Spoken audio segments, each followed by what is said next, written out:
Hello my dear friends, मैं आपका physics teacher Atul Ranjan. और प्रीवियस क्लास में हमने फंक्शन देखा था।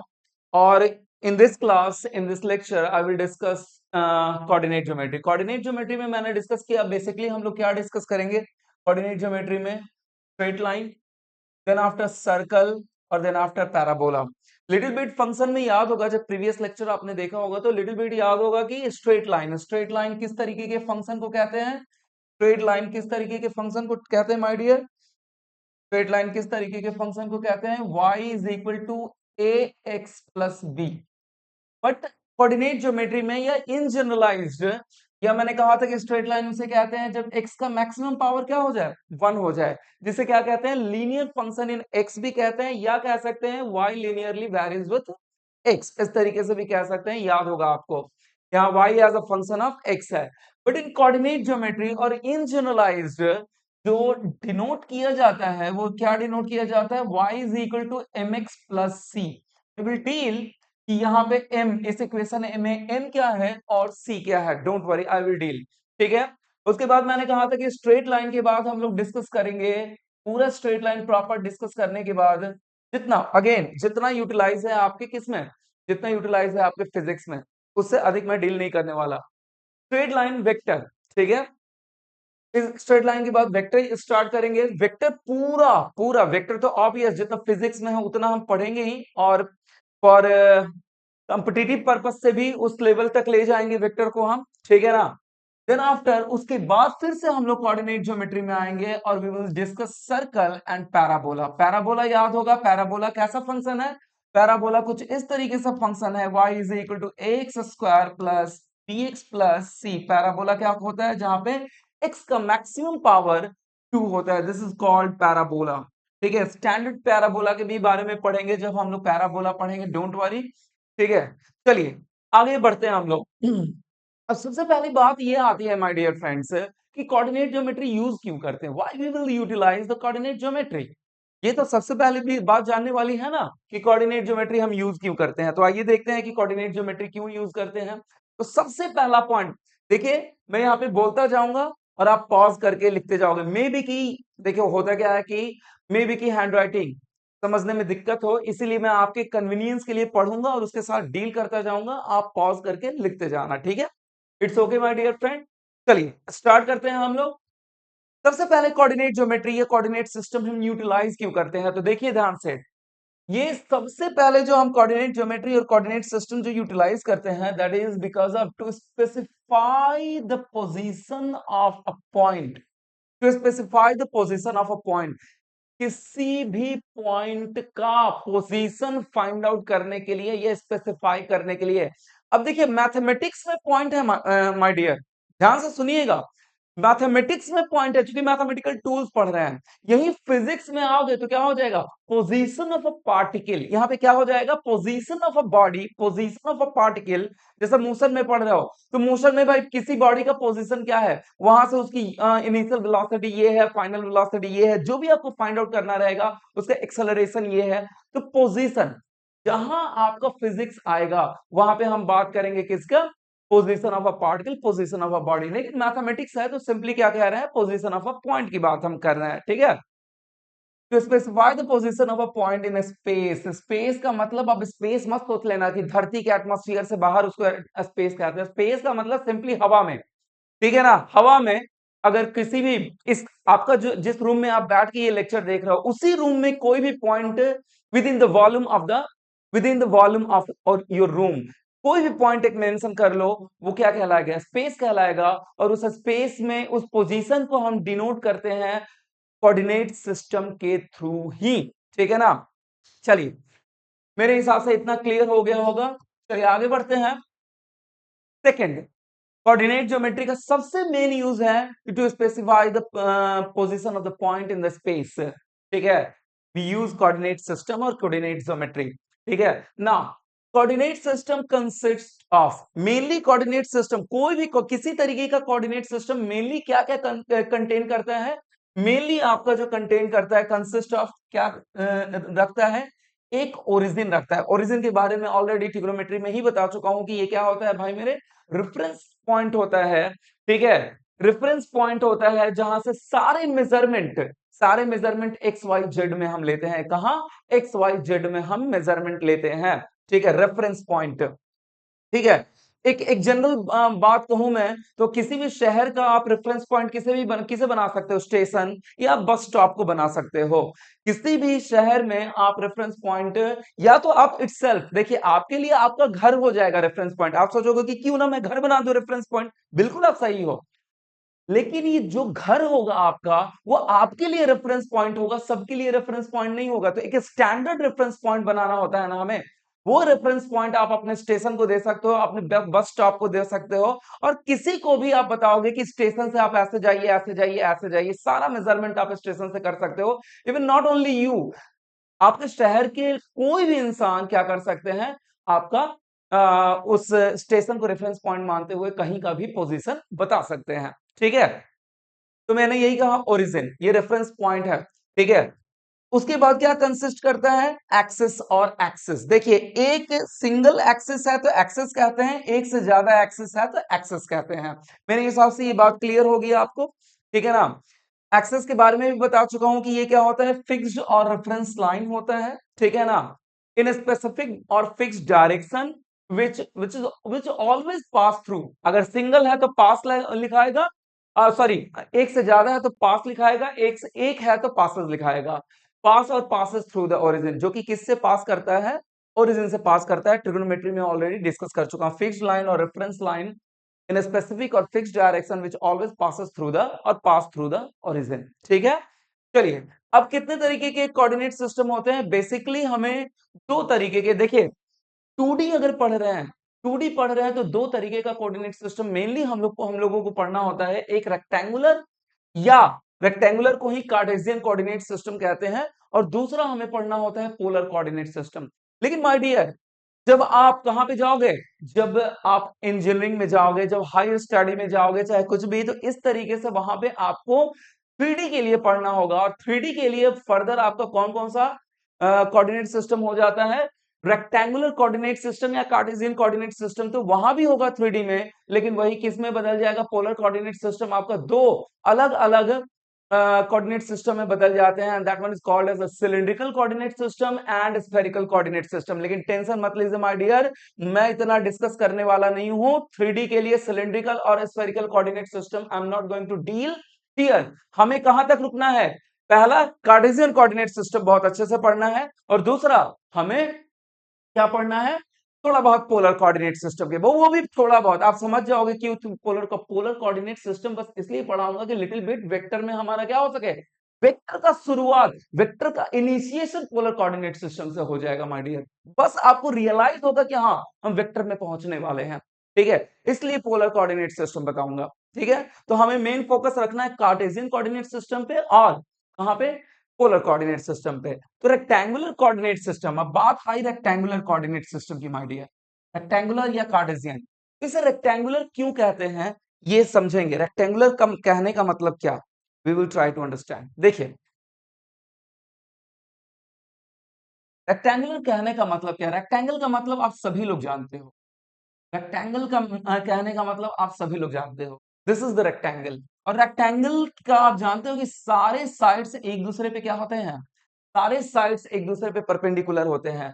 अगर इसे क्या कर दूं मैं, क्यूब या क्यूबॉइड में कन्वर्ट कर दूं, क्यूब या क्यूबॉइड में कन्वर्ट कर दूं, आप जानते हो कि अगेन क्यूबॉइड को भी क्या कहते हैं? This is also called as rectangular box कहते हैं। क्या कहते हैं? रेक्टेंगुलर रेक्टेंगुलर बॉक्स कहते हैं। और आप जानते हो कि एक रेक्टेंगुलर बॉक्स या क्यूबॉइड या क्यूब, ये बॉक्स ही जैसा है ना, that one is called as a rectangular box. इसके भी सारे साइड्स एक दूसरे पे क्या होते हैं? परपेंडिकुलर होते हैं। इसके भी सारे साइड्स क्या होते हैं? एक बॉक्स, एक रेक्टेंगुलर बॉक्स या क्यूबॉइड या क्यूब का भी सारे साइड्स एक दूसरे पे परपेंडिकुलर होते हैं। इसका मतलब साफ है माय डियर कि रेक्टेंगुलर कोऑर्डिनेट सिस्टम, उसी को कार्टेशियन कोऑर्डिनेट सिस्टम कहते हैं। कहीं ना कहीं रेक्टेंगुलर इसीलिए कहा गया है कि इसमें जितने भी एक्सिस हैं, जितने भी एक्सिस, मैक्सिमम पॉसिबल एक्सिस होंगे, सब के सब एक दूसरे पे क्या होंगे? सब के सब एक दूसरे पे परपेंडिकुलर होंगे, और सब के सब क्या होंगे? ओरिजिन से पास करेंगे, और सब के सब एक दूसरे को क्या करेंगे? बाइसेक्ट करेंगे। ठीक है ना? चलिए आइए देखते हैं। तो वही लिखा हुआ है, ज्यादा कुछ नहीं लिखा हुआ है। एक बार आप लोगों के लिए रिपीट कर दे रहा हूं मैं, ठीक है ना। In this system all axes are, in this system all axes, मैंने कहा एक से ज्यादा के लिए एक्सेस यूज करते हैं, एक के लिए एक्सेस यूज करते हैं, यहाँ पे ई है। All axes are perpendicular to each other, और we can say all axes intersect और बाइसेक्ट ईच अदर ऑर्थोगोनली। मैंने बताया था परपेंडिकुलर कह लो या नॉर्मल कह लो या ऑर्थोगोनल कह लो, तीनों बात बराबर है। कहीं पे आपके न्यूमेरिकल के वर्ड में क्या दे सकता है, परपेंडिकुलर सीधा सीधा दे सकता है, कहीं पे भी कहीं पे आपके न्यूमेरिकल के वर्ड्स में क्या दे सकता है, तो न्यूमेरिकल के वर्ड्स में आपका नॉर्मल दे सकता है, x and y normal to each other, या फिर दे सकता है x and y orthogonal to each other. तीनों का मतलब एक ही है कि तीनों एक्स और वाई एक दूसरे से क्या बना रहे हैं, 90 डिग्री का एंगल बना रहे हैं माय डियर। ठीक है, मेरे हिसाब से इतना क्लियर है। चलिए आइए बढ़ते हैं हम आगे। ठीक है, in this system all axes are perpendicular to each other, और we can say all axes bisect और intersect each other orthogonally. Now will move next one. चलिए आगे बढ़ते हैं। मैंने कहा in the rectangular coordinate system और कार्टेशियन कोऑर्डिनेट सिस्टम, मैंने कहा कि सारे के सारे एक्सेस परपेंडिकुलर होते हैं।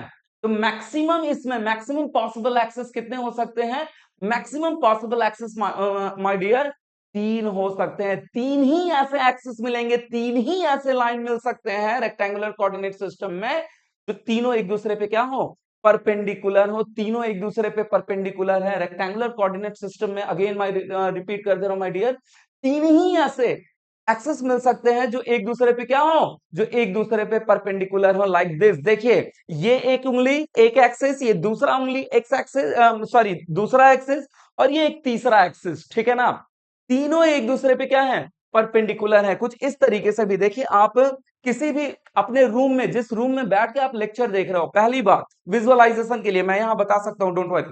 मैंने कहा कि जिस रूम में आप बैठे हो, उस रूम के किसी भी कॉर्नर पॉइंट को, या छत के कॉर्नर को, या फ्लोर के कॉर्नर को देखो, वहां से तीन लाइन निकलते हुए आपको दिखाई देंगे, और तीनों एक दूसरे पे क्या होते हैं, परपेंडिकुलर होते हैं। अगर आपको नजर नहीं आ रहा है, डोंट वरी माय डियर, मैं यहाँ पे आपको शो कर रहा हूं। देखिए इस कॉपी को ध्यान से देखिएगा, मेरे हिसाब से सबको क्लियरली दिखाई दे रहा होगा। ठीक है ना, और ये 90 डिग्री अप्रोक्सीमेटली, अगर इधर उधर होगा तो टेंशन मत लेना। ये मान के चल रहे हैं हम लोग तीनों के तीनों क्या है, ये वाला फेस, ये वाला फेस और ये वाला फेस क्या है, एक दूसरे पे परपेंडिकुलर है। थोड़ा ध्यान देना माय डियर। ठीक है, यहां पे अगर इस कॉर्नर की बात करूं, मैं इस कॉर्नर की बात करूं, तो कितने लाइन आपके परपेंडिकुलर दिख रहे हैं, मैक्सिमम तीन लाइन परपेंडिकुलर दिख रहे हैं। एक लाइन ये वाला फेस के लिए, दूसरा लाइन, और ये जो बीचों बीच लाइन दिख रहा है, ये जो बीचों बीच लाइन दिख रहा है, that is the third line. एक लाइन, दो लाइन, तीन लाइन, ये मैक्सिमम तीन एक्सेस पॉसिबल है, और ये तीनों एक्सेस, ठीक है ना, मैक्सिमम तीन एक्सेस पॉसिबल है।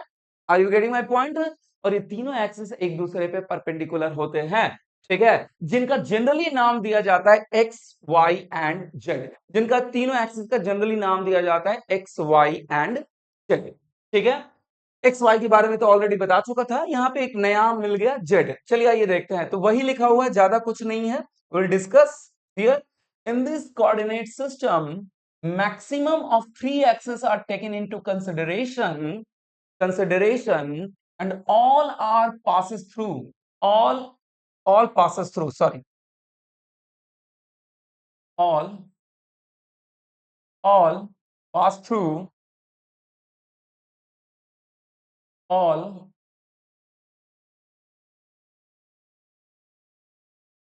all pass through origin named as x y and z। ठीक है, मेरे हिसाब से क्लियर होगा। Pass through origin named as x y and z। आगे बढ़ते हैं, अगला point, position of a particle. देखिए अब बात ये होती है कि अब position of a particle, position of particle ऐसा भी हो सकता है कि पोजीशन ऑफ पार्टिकल सिर्फ और सिर्फ एक लाइन के अलोंग चेंज हो रहा हो, सिर्फ और सिर्फ एक लाइन के अलोंग चेंज हो रहा है, या फिर कह सकते हैं कि एक सिंगल एक्सिस के अलोंग चेंज हो रहा है। तो इसे क्या कहेंगे हम, वन डायमेंशनल एनालिसिस कहते हैं। Don't worry, I will discuss each and everything in proper way, tension मत लो। कोऑर्डिनेट सिस्टम पूरा बना के एक एक चीज डिस्कस करूंगा। तो मैंने कहा कि अब ऐसा हो सकता है देखिएगा, थोड़ा ध्यान दीजिएगा। मैं बार-बार कह रहा हूँ कि मैं यहाँ पे इस वीडियो लेक्चर में मैं आपको अपना रूम का कॉर्नर नहीं दिखा सकता हूँ, इसलिए मैं बार-बार इस डायरी को मेंशन करूँगा। थोड़ा देखिए ध्यान से, ठीक है? इस डायरी पे फोकस करिएगा, ठीक है ना? मैंने कहा इस कॉर्नर पॉइंट को लेते हैं हम, इस कॉर्नर पॉइंट को लेते हैं। मैंने कहा कि एक एक्सिस ये, एक एक्सिस ये, एक एक्सिस ये, ठीक है ना? ये पॉइंट आप ओरिजिन मान लो, जहां से हम सारे मेजरमेंट ले रहे हैं, ठीक है ना? ये पॉइंट आप क्या मान लो? ओरिजिन मान लो। This point is taken to be origin, ठीक है ना? अब ये एक एक्स लाइन है, ये एक लाइन है और ये एक लाइन है। तीनों लाइन एक दूसरे पे इस तरीके से परपेंडिकुलर है, ठीक है ना? तीनों लाइन एक दूसरे पे परपेंडिकुलर है और यही तीन एक्सिस है आपके रेक्टेंगुलर कोऑर्डिनेट सिस्टम के। मैंने कहा सपोज टू बी आप सिर्फ और सिर्फ इस लाइन पे मूव करना शुरू किए, इस एक्सिस पे मूव करना शुरू किए, आपका पोजीशन क्या होगा? आपका पोजीशन आपका पोजीशन आपका पोजीशन सिर्फ इस लाइन के अलोंग चेंज हो रहा है, सिर्फ और सिर्फ इस पर्टिकुलर एक्सिस के अलोंग चेंज हो रहा है, सिर्फ और सिर्फ इस पर्टिकुलर एक्सिस के अलोंग चेंज हो रहा है। इसे हम क्या कहते हैं? वन डायमेंशनल एनालिसिस कहते हैं माय डियर। इसे क्या कहते हैं हम? वन डायमेंशनल एनालिसिस कहते हैं, ठीक है? मेरे हिसाब से क्लियर होगा। अगर मान लो कि मूवमेंट, अब इसको कहते हैं, जो हमारा बोर्ड दिख रहा है ना माय डियर, जो हमारा बोर्ड दिख रहा है, ये एक प्लेन कहलाता है। मैथमेटिकली प्लेन का मतलब वो ऐसा बॉडी, ऐसा सरफेस जिसका सिर्फ और सिर्फ एरिया एग्जिस्ट करता हो, जिसका किसी तरीके का वॉल्यूम एग्जिस्ट ना करता हो, उसे हम प्लेन कहते हैं, ठीक है ना? मैंने कहा, फिर से रिपीट कर रहा हूं, मैंने कहा कि मैथमेटिकली एक ऐसा बॉडी जिसका सिर्फ और सिर्फ क्या एग्जिस्ट करता हो? एरिया एग्जिस्ट करता हो, वॉल्यूम एग्जिस्ट नहीं करता हो, ऐसे बॉडी को हम सिंपली प्लेन कहते हैं। तो जो सामने आपको बोर्ड दिख रहा है माय डियर, ये एक प्लेन है। अब इस प्लेन में से चाहे सर्कल, इसे मैं अलग पेज पे ले जा रहा हूं, ठीक है ना? फिर से मैं डिस्कस कर दूंगा। इस प्लेन में से चाहे आप एक सर्कल काट लो, चाहे एक ट्राइंगल काट लो, चाहे आप क्वाड्रिलेटरल काट लो, चाहे आप रेक्टेंगल काट लो, कुछ भी काट लो, ये क्या मिलेगा आपको? एक प्लेन ही मिलेगा। ये सर्कुलर प्लेन कहलाएगा। क्या कहलाएगा ये जो आप कट करके निकालोगे, ये सर्कुलर प्लेन कहलाएगा। ये क्या कहलाएगा माय डियर? ये ट्राइंगुलर प्लेन कहलाएगा। ये क्या कहलाएगा? क्वाड्रिलेटरल प्लेन कहलाएगा, ठीक है? ट्रेपेजॉइड कहते हैं, मेरे हिसाब से आपको पता है, ठीक है ना?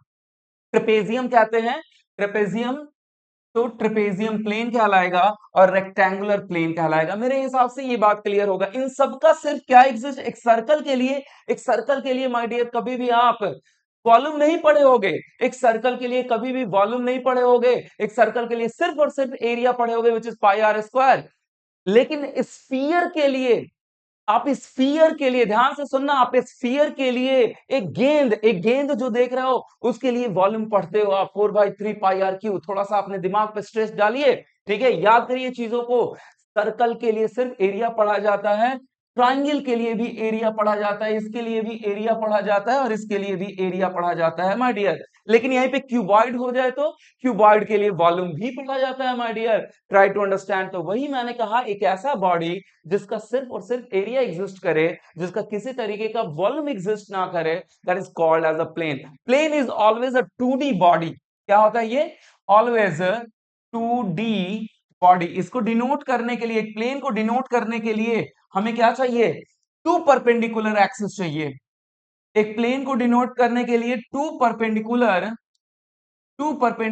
एक्सिस चाहिए, टू परपेंडिकुलर एक्सिस चाहिए। अगर यहीं पे आपका कोई पॉइंट, अगर यहीं पे कोई पॉइंट, या एक्चुअली फिजिक्स में मैंने कहा पार्टिकल, यहीं पे कोई पॉइंट आपका एक प्लेन में पोजीशन चेंज करने लगे, एक प्लेन में पोजीशन चेंज करने लगे, एक प्लेन में पोजीशन पोजीशन चेंज करने लगे, तो इसको डिनोट करने के लिए, ये सिंपली ऐसा समझिए, ये कॉपी है, ये एक प्लेन है, जो सामने वाला आपको पेज दिख रहा है, दैट इज अ प्लेन।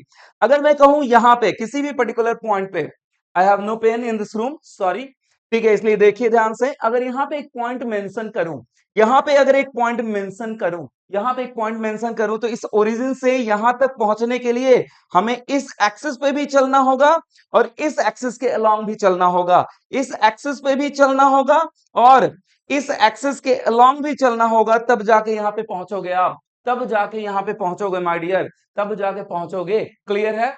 तब जाके पहुंचोगे आप, यानी कि प्लेन में अगर कोई पॉइंट है तो उसका पोजीशन डिनोट करने के लिए हर हाल में हमें टू परपेंडिकुलर एक्सेस का सहारा लेना पड़ता है। ठीक है, उस पॉइंट को स्पेसिफाई करने के लिए, and that one is called as a two dimensional analysis. Two dimensional analysis, two dimensional analysis, यही लिखा हुआ है, बाकी कुछ नहीं लिखा हुआ है। देखिए यहाँ पे, the position of a particle और a point changes along a line, changes along a line, changes along a line, एक line, a straight line, a straight line, a straight line, changes along a line, ठीक है ना, in a particular direction, then only one axis is necessary to specify the position of that point, the position of that point, the position of that point. It is called as one dimensional analysis or 1D motion, sorry, simply called as a 1D motion.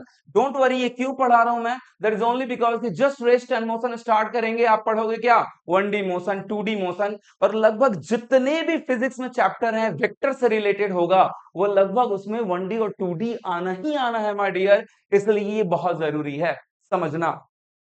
1D, ठीक है। अब यहाँ पे again, if a point is in the plane, plane के बारे में समझा चुका हूं, प्लेन एक ऐसा बॉडी है, मैथमेटिकली एक ऐसा बॉडी है जिसका सिर्फ और सिर्फ आप लिख सकते हो। ठीक है, जरूरी नहीं है कि मैं हर चीज आपको लिख के बताऊं, आप अपने कॉपी में जो आपको लैंग्वेज आती हो, जो आपको लैंग्वेज आती हो आप उसमें लिख सकते हो, हिंदी अंग्रेजी, आपका नोट्स आप ही देखोगे, कोई दूसरा देखने वाला नहीं है माय डियर। आप उसमें हिंदी में, अंग्रेजी में, उर्दू में, बांग्ला में, भोजपुरी में, जिसमें भी आप लिखना चाहो आप लिख लेना कि प्लेन का मतलब क्या है। इट इज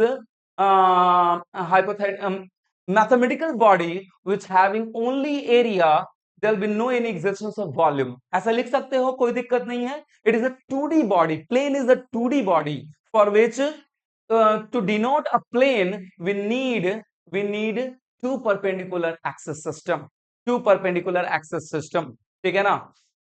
तो if a point is in the plane of, और मैंने कहा if the position of the point changes in a plane, two perpendicular axes, two perpendicular axes are necessary to specify, necessary to specify the position of a point. If a point is in the plane, two perpendicular axes are necessary to specify the position of a point. It is called two-dimensional analysis. जैसे simply 2D और 2D से denote कर सकते हैं। ठीक है, generally वो access क्या लेते हैं, जनरली इन जनरल अपनी सुविधा के लिए एक्स वाई लेते हैं। ठीक है ना, अपनी सुविधा के लिए एक्स और वाई लेते हैं। Generally x horizontal, generally in general x को एब्सिसा कहते हैं और वाई को ऑर्डिनेट कहते हैं। ठीक है, इन जनरल अधिकतर अधिकतर आप यही देखते होगे कि एक्स को हॉरिजॉन्टल लिया जाता है, वाई को वर्टिकल लिया जाता है। ना माय डियर, ना ना ना, ये गलती, कभी भी दिमाग में गलती मत पालना। फिर से यहाँ पे मैं आ रहा हूं, ठीक है ना, ये बात गलती से भी अपने दिमाग में मत पाल के रखना कि एक्स एक्सिस क्या होगा, एक्स एक्सिस आपका हॉरिजॉन्टल और वाई एक्सिस वर्टिकल होगा हमेशा। ठीक है ना, ये कह रहा है कि x और y एक दूसरे पे क्या होंगे, परपेंडिकुलर होंगे। x और y एक दूसरे पे परपेंडिकुलर होंगे। अब ये इसका ओरिएंटेशन किसी भी तरीके से घुमा सकते हो, इसे कंप्लीटली, इसे पूरे एक्सेस सिस्टम को, इस पूरे एक्सेस सिस्टम को किसी तरीके से घुमा सकते हो। इसे घुमा के मैंने क्या कर दिया, इस तरीके से कर दिया, ये मैंने x ले लिया, ठीक है ना, x किसी तरीके से, लेकिन ये तय बात है कि y हमेशा इस एक्सिस पे क्या होगा, परपेंडिकुलर ही होगा। तो ये आपका हो गया y, ये हो गया नेगेटिव y, ये हो गया नेगेटिव x। तो जनरली स्टूडेंट का मिसकंसेप्शन ये रहता है कि नहीं भैया x हॉरिजॉन्टल होगा, y वर्टिकल होगा। ना भाई, एक्स एंड वाई क्या होना चाहिए, परपेंडिकुलर टू ईच अदर होना चाहिए। आपके रेक्टेंगुलर कोऑर्डिनेट सिस्टम में ओरिएंटेशन किसी तरीके से, अपनी सुविधा के अनुसार ओरिएंटेशन हम किसी तरीके से ले, डजंट मैटर। ये हॉरिजॉन्टल लिया है, यहाँ पे मैंने सर्टेन इंक्लाइंड ले लिया या स्लैंट ले लिया, y उस पे परपेंडिकुलर होना चाहिए। तो ये ध्यान दीजिएगा, यहाँ x को एब्सिसा कहते हैं और y को क्या कहते हैं, ऑर्डिनेट कहते हैं। x को एब्सिसा और y को ऑर्डिनेट कहते हैं। ठीक है, मेरे हिसाब से क्लियर होगा, there be no problem at all. आगे बढ़ते हैं, चलिए आगे बढ़ते हैं। लास्ट, उसके बाद हम लोग मैथमेटिकल एनालिसिस पे आ जाएंगे। ठीक है, उसके बाद हम लोग मैथमेटिकल एनालिसिस पे आ जाएंगे। अब देखिए क्या है, अगर कोई पॉइंट स्पेस में है, अभी मैंने स्पेस के बारे में बताया, अगर कोई पॉइंट स्पेस में है, स्पेस का मतलब मैंने कहा आउटसाइड द अर्थ एटमॉस्फेयर मत सोच लेना। स्पेस का मतलब कहीं भी आप जिस रूम में बैठे हो, हवा में एक पॉइंट ले लेना, हवा में एक पॉइंट ले लेना, वो क्या कहलाएगा, उसे स्पेस कहेंगे। ठीक है ना, और उस पॉइंट को डिनोट करने के लिए तीन परपेंडिकुलर एक्सिस की जरूरत होती है। आपका रेक्टेंगुलर सिस्टम में तीन परपेंडिकुलर एक्सिस की जरूरत होती है, समझिए बात को। ठीक है ना, कहीं भी आप रूम में बैठे हो, कहीं पे भी हवा में एक पॉइंट लेना और उस पॉइंट को डिनोट करने के लिए तीन परपेंडिकुलर एक्सिस सिस्टम की जरूरत होती है। ठीक है ना, इसे कहते हैं थ्री डायमेंशनल एनालिसिस। क्या कहते हैं, three dimensional analysis. But don't worry my dear friend, आपका syllabus most of the most, मैं कह रहा हूं कि 95%, ऑलमोस्ट 95% 2D पे बेस्ड है। डोंट वरी, आपका जो सिलेबस है, चाहे किसी भी कंपिटिटिव का कंपटीशन का भी सिलेबस उठा के देख लो, 95% किस पे डिपेंड है, 95% सिलेबस आपका डिपेंड है 2D पे। इसलिए ज्यादा टेंशन नहीं लेने की जरूरत है। 3D चूंकि सिलेबस मतलब आपका सिलेबस का पार्ट है, इसलिए थोड़ा बहुत मैं डिस्कस कर रहा हूं। तो अगर कोई भी पॉइंट स्पेस में है तो उसे डिनोट करने के लिए थ्री एक्सेस परपेंडिकुलर एक्सेस की जरूरत होती है, और इसे कहते हैं थ्री डायमेंशनल एनालिसिस कहते हैं माय डियर। ठीक है ना, I I think you can understand. अब देखिए एक चीज यहाँ पे लिखा है मैंने, आप लोगों को थोड़ा सा इस बात का ध्यान होना चाहिए कि if point is in space और within a volumetric system, volumetric system, आपका एक रूम क्या है, room is a volume, volume है ना, स्पेस है ना, स्पेस वर्ड जहां आ गया इसका मतलब वहां पे क्या है, that is the volume, existence of volume. ठीक है ना, तो रूम आ गया, रूम क्या है आपका, वॉल्यूम कंटेन करता है। ठीक है ना, और वॉल्यूम किस चीज का वॉल्यूम, एयर हो सकता है, वहां बहुत सारे सामान रखे जा सकते हैं, तो वॉल्यूम कंटेन करता है। वॉल्यूम का मतलब लेंथ विड्थ हाइट। ठीक है ना, ट्राई टू अंडरस्टैंड, आपके रूम का लेंथ विड्थ एंड हाइट है, तो वॉल्यूम। तो ये जो आप एक पॉइंट पकड़ रहे हो हवा में, वो किसके अंदर है, with in a particular volume, volumetric body, with in a volumetric system. ठीक है ना, यानी कि वॉल्यूमेट्रिक सिस्टम अगर होगा, जैसे मैंने कहा कि line one dimensional, plane two dimensional, उसी तरीके से वॉल्यूमेट्रिक सिस्टम या वॉल्यूमेट्रिक बॉडी, पीडी, वॉल्यूमेट्रिक वॉल्यूमेट्रिक सिस्टम और वॉल्यूमेट्रिक वॉल्यूमेट्रिक और सिस्टम और बॉडी, ये स्लैश का मतलब और है माय डियर। ठीक है, जहां भी स्लैश दे रहा हूं वहां का उसका मतलब और है। वॉल्यूमेट्रिक सिस्टम और बॉडी इज 3D बॉडी, उसे क्या कहेंगे, थ्री डायमेंशनल बॉडी कहते हैं हम उसे। ठीक है ना, ध्यान दीजिएगा। तो इसीलिए मैंने कहा with in a volumetric system, then three perpendicular axes are necessary to specify the position of that point, called as three dimensional analysis। एक छोटा सा मैं डिस्कशन कर दे रहा हूं कि अगर यहाँ पे एक क्यूबॉइड बना दूं माय डियर, एक यहाँ पे क्या बना दूं मैं, क्यूबॉइड बना दूं, एक यहाँ पे क्या बना दूं, क्यूबॉइड बना दूं। ठीक है, और जैसे ही मैंने क्यूबॉइड बनाया तो ये क्या हो जाएगा आपका, व्हाट हैपन एग्जैक्टली, यहाँ पे तीन एक्सेस सिस्टम देख सकते हो। अगर इसे मैं क्या मानूं, ओरिजिन, ओरिजिन को ओ डिनोट कर दूं, तो एक परपेंडिकुलर एक्सेस यहाँ पे देख रहे हो, एक परपेंडिकुलर एक्सेस यहाँ पे देख रहे हो, और एक परपेंडिकुलर एक्सेस यहाँ पे देख रहे हो। मैंने कहा दैट इज, इसे नाम दे दिया जाए एक्स, वाई एंड जेड। ठीक है ना, अगर इस रूम में कहीं पे भी एक पॉइंट आपने ले लिया माय डियर, कहीं पे भी हवा में एक पॉइंट ले लिया इस रूम के अंदर, तो आपको इस पॉइंट को स्पेसिफाई करने के लिए तीनों एक्सेस में मूवमेंट करना पड़ेगा, तीनों एक्सेस में मूवमेंट करना पड़ेगा, तीनों एक्सेस में मूवमेंट करना पड़ेगा। इसीलिए मैं बार बार बोल रहा हूं कि इस चीज को आसानी से समझने के लिए आप अपने रूम के किसी भी कॉर्नर पॉइंट को पकड़ सकते हो, और वहां से तीन लाइन पास कर रहे होंगे, like this diary, like this diary. यहाँ पे इस कॉर्नर पॉइंट को पकड़ोगे, एक लाइन, दूसरा लाइन एंड थर्ड लाइन। ठीक है ना, अब आइए इसी डायरी पे समझते हैं हम कि अगर कोई भी पॉइंट, ध्यान से सुनना, कोई भी पॉइंट स्पेस में ले लिया मैंने, ये पेन, इस पेन का पॉइंट जो है, निब जो है, इसे क्या मानो, एक पॉइंट मानो, ट्राई टू अंडरस्टैंड, ठीक है, इसे एक पॉइंट मानो। तो इस पॉइंट पे पहुंचना है आपको, इस पॉइंट पे पहुंचना है, इस पॉइंट पे पहुंचना है। इस पॉइंट पे पहुंचने के लिए आपको कैसा मूवमेंट करना पड़ेगा, ट्राई टू अंडरस्टैंड। इसे 90 डिग्री कर दीजिए, इसे 90 डिग्री, टेंशन मत लेना, अगर 90 डिग्री ना भी दिख रहा होगा तो ये 90 डिग्री आपको समझना है। मैंने कहा कि यहाँ पे एक पॉइंट है, इस पॉइंट पे पहुंचने के लिए, यहाँ पे एक पॉइंट है, इस पॉइंट पे पहुंचने के लिए आपको क्या करना पड़ेगा, आपको पहले एक्स एक्सिस में चल, अगर इसे एक्स एक्सिस मान लो, आपको पहले एक्स एक्सिस में चलना पड़ेगा, देन आफ्टर वाई एक्सिस में चलना पड़ेगा, फिर जाके कहां पहुंचोगे, फिर जाके आप पहुंचोगे जेड एक्सिस में।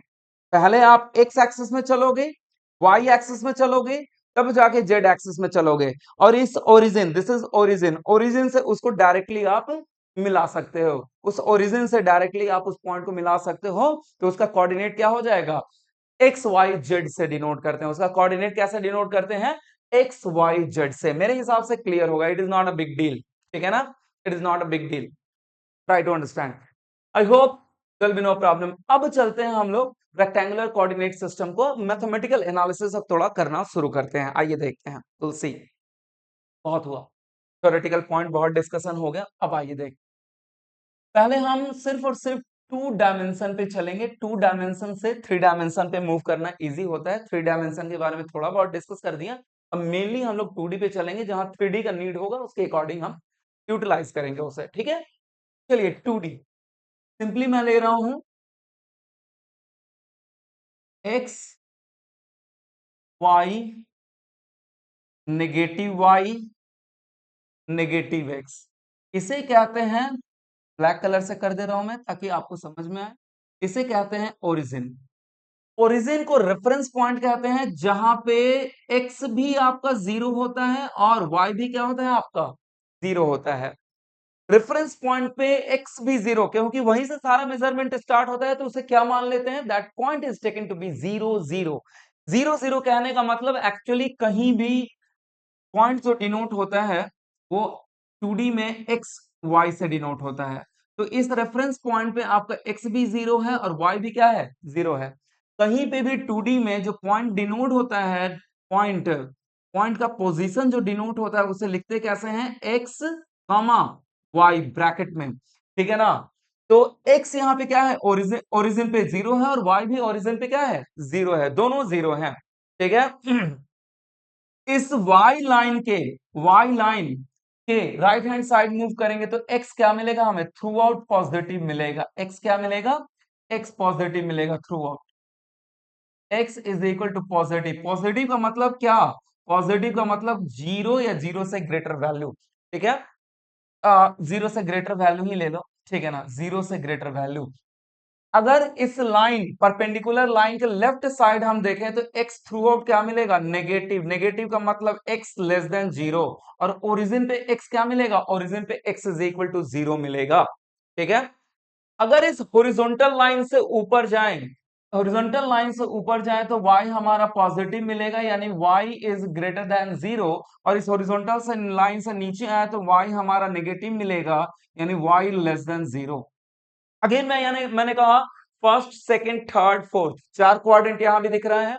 तो पहले क्वाड्रेंट की बात अगर करें, अब यहाँ पे एंगल की बात नहीं करूंगा मैं, ठीक है, यहाँ पे सिंपली ये समझते हैं फर्स्ट क्वाड्रेंट में, फर्स्ट क्वाड्रेंट में ये वाला, ये वाला एरिया, ये वाला एरिया ये वाला एरिया, ये वाला पूरा एरिया, इसे मैं, ये वाला पूरा एरिया फर्स्ट क्वाड्रेंट में आएगा, ठीक है। फर्स्ट क्वाड्रेंट में जो होता है आपका, इस वाले एरिया में x भी पॉजिटिव होगा और y भी पॉजिटिव होगा, ध्यान दीजिएगा, x भी पॉजिटिव और y भी पॉजिटिव होगा, x y दोनों पॉजिटिव होगा। ये वाला एरिया, ये अलग अलग कलर से मैं एरिया डिनोट कर दे रहा हूं, ये सेकंड क्वाड्रेंट का एरिया है, that is of the second quadrant. Second quadrant में बात करूं मैं माय डियर, तो इस सेकेंड क्वाड्रेंट में x क्या है, नेगेटिव है, और y क्या है, पॉजिटिव है। तो यहां पे मैं लिखूंगा x is equal to negative and y is equal to positive, ध्यान रखिएगा my dear, x is equal to negative and y is positive. ये हो गया, अलग कलर से मैं यहां डिनोट कर रहा हूं, this one is the third, This one is the third quadrant. This one is the third quadrant. This one is the third quadrant. Third quadrant में माय डियर एक्स भी नेगेटिव होगा और वाई भी negative होगा। Third quadrant में x is equal to negative और y भी negative. ये ध्यान रखिएगा, जैसे जैसे आगे बढ़ोगे आपका अपग्रेडेशन होता जाएगा और चीजें आपको समझ में आती जाएगी। थर्ड क्वाड्रेंट में एक्स भी नेगेटिव और वाई भी नेगेटिव। और ये फाइनली आ गया माय डियर, ये फाइनली आ गया फोर्थ क्वाड्रेंट। फोर्थ क्वाड्रेंट में आपका क्या हो जाता है, फोर्थ फोर्थ क्वाड्रेंट में क्या आ जाता है आपका x। इस एरिया में x तो पॉजिटिव है लेकिन y क्या है, y हमारा नेगेटिव है। x is equal to positive but y is negative. ध्यान दीजिएगा, क्लियर है? मेरे हिसाब से कोई आपत्ति नहीं होना चाहिए। अब एक लास्ट चीज मैं यहाँ पे डिस्कस करूंगा, उस चीज को थोड़ा ध्यान से समझना।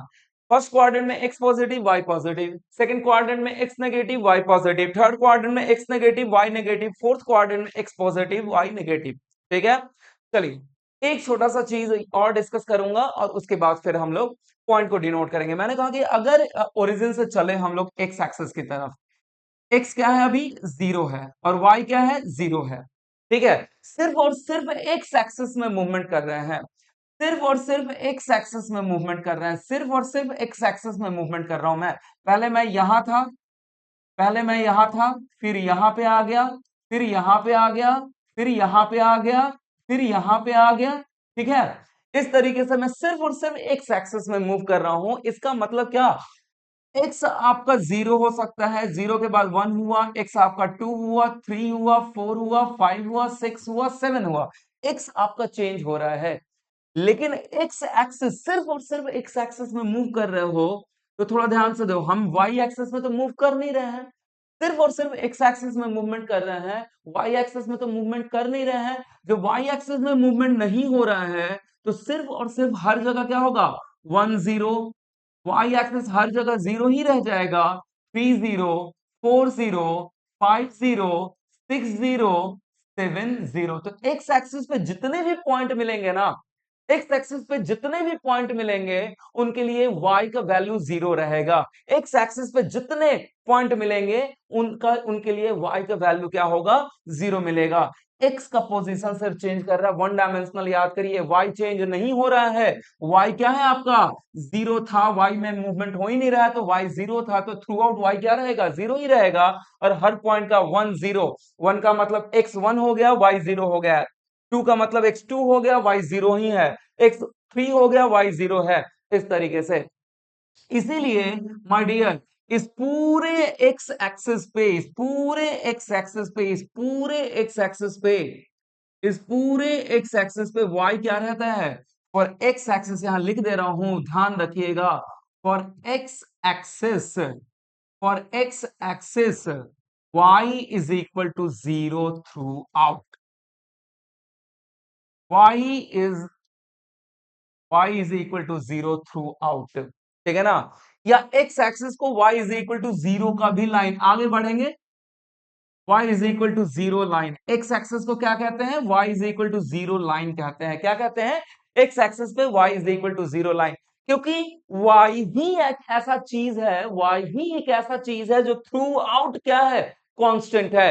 माइनस इंफिनिटी से प्लस इंफिनिटी एक्स में मूव कर रहा हो, लेकिन y हमारा चेंज भैया मेरे नहीं कर रहा है, y क्या है 0 है। इसीलिए एक्स एक्सिस पे या कह सकते हो कि y इज इक्वल टू 0 होगा थ्रू आउट, या कह सकते हो कि x axis is also called as y is equal to 0 line. x axis is also called as y is equal to 0 line. एकदम दिमाग में उतारते जाइए इस बात को, ठीक है ना। आगे बढ़ते हैं, आगे बढ़ते हैं।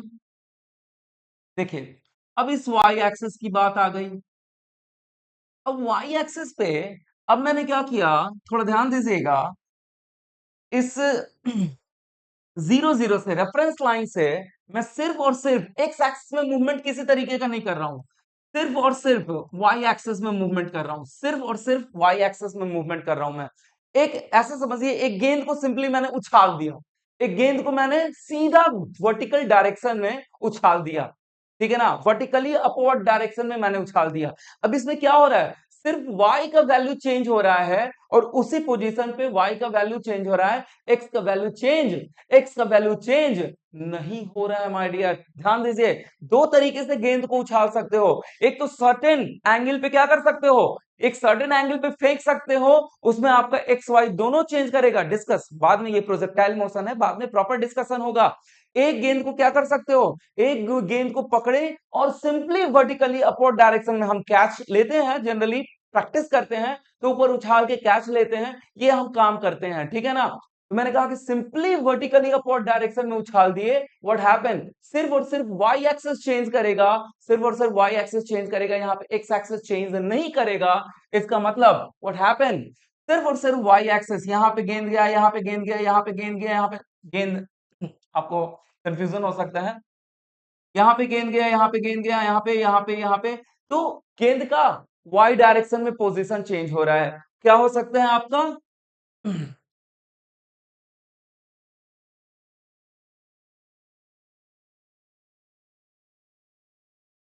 ठीक है, चलिए जानबूझ के इसे मिटा दिया मैंने ताकि मैं, वाई डायरेक्शन में क्या हो सकता है आपका, वाई डायरेक्शन आपका वन हुआ, टू, वाई वाई पोजीशन 1 2 3 4 5 6, ठीक है, लेकिन एक्स चेंज नहीं हो रहा है। एक्स क्या था आपका, एक्स आपका जीरो था, सिर्फ वाई चेंज हो रहा है। एक्स आपका जीरो था, वाई चेंज हो रहा है, एक्स में तो मूवमेंट हो नहीं रहा है, तो एक्स हर जगह क्या रह जाएगा, एक्स हर जगह जीरो ही रह जाएगा। तो वाई के लिए क्या लिखोगे, वाई 0 1 लिखोगे, एक्स हमेशा पहले आएगा, ये बात ध्यान रखिएगा। एक्स वाई जब भी पोजीशन डिनोट करते हैं, x y, x comma y bracket में, पहले एक्स बाद में वाई, एक्स का पोजीशन पहले बाद में वाई का पोजीशन, ठीक है ना। तो अगर ऊपर उछला तो एक्स तो हर जगह क्या है, जीरो है, पोजीशन क्या होगा, 1 0 2 हो गया, 0 3 हो गया, 0 4 हो गया। इस तरीके से आपका पोजीशन चेंज हो रहा है वाई में। तो इसीलिए यानी कि हर पॉइंट पे वाई में अगर माइनस से लेके प्लस में मूवमेंट करते हो, इस लाइन पे मूवमेंट करते हो, तो वाई थ्रू आउट क्या रहेगा, सॉरी एक्स थ्रू आउट क्या रहेगा, वाई लाइन पे, वाई एक्सिस पे एक्स थ्रू आउट जीरो रहेगा। तो यहां पे लिखेंगे हम लोग, यहाँ पे for y axis x is equal to 0 टू आउट, x is equal to 0 टू आउट। और यह कह सकते हैं y एक्सिस का एक दूसरा नाम भी है, y एक्सिस का दूसरा नाम है x is equal to 0 line. y axis का एक दूसरा नाम भी है x is equal to 0 line. तो याद रखिएगा, x एक्सिस के लिए y थ्रू आउट 0 होता है, y एक्सिस के लिए x थ्रू आउट क्या रहता है, 0 लाइन होता है। x एक्सिस का दूसरा नाम भी है y is equal to 0 line, और y एक्सिस के लिए नाम है x is equal to 0 line. धीरे धीरे आप समझ में आ जाएगा, आपको टेंशन मत लीजिए, फिलहाल में याद करते चलिए, जो बता रहा हूं लिखिए और दिमाग में उतारिए, लिखिए दिमाग में उतारिए, इट विल बी बेटर, ठीक है। चलिए ये हो गया थोड़ा बहुत इसके बारे में डिस्कशन। अब आते हैं अगेन कि अगर ये पॉइंट एक्स एक्सिस पे ना चल के, वाई एक्सिस पे ना चल के, कहीं इधर चले, इधर चले, इधर चले, तो क्या होगा, व्हाट हैपन एग्जैक्टली, ठीक है। इस प्लेन में फर्स्ट क्वाड्रेंट या सेकंड क्वाड्रेंट या थर्ड क्वाड्रेंट या फोर्थ क्वाड्रेंट, किसी भी क्वाड्रेंट में मूव में करे, ठीक है, एक प्लेन में मूव करे, तो क्या होगा, व्हाट हैपन एग्जैक्टली, आइए देखते हैं, विल सी।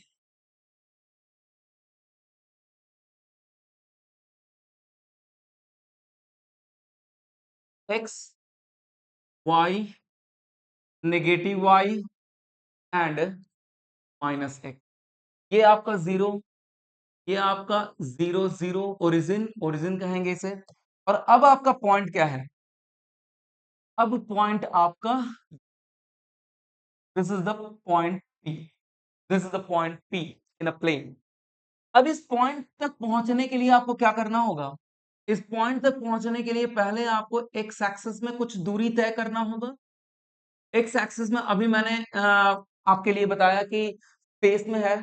अभी मैंने इस डायरी का एग्जांपल देते हुए बताया था कि अगर यहाँ पे कोई पॉइंट है तो पहले आप क्या करोगे, इस एक्सिस के अबाउट मूव करोगे, देन आफ्टर वाई एक्सिस, इस एक्सिस के अबाउट मूव करोगे, देन आफ्टर जेड एक्सिस के अबाउट मूव करोगे। तो ये मैंने बताया। इवन मैंने प्लेन वाली भी बात बताई थी कि यहाँ पे अगर प्लेन है तो यहाँ पे पहुंचने के लिए आपको क्या करना पड़ेगा, पहले इस एक्सिस में चलना पड़ेगा, फिर इस एक्सिस में चलना पड़ेगा, ठीक है।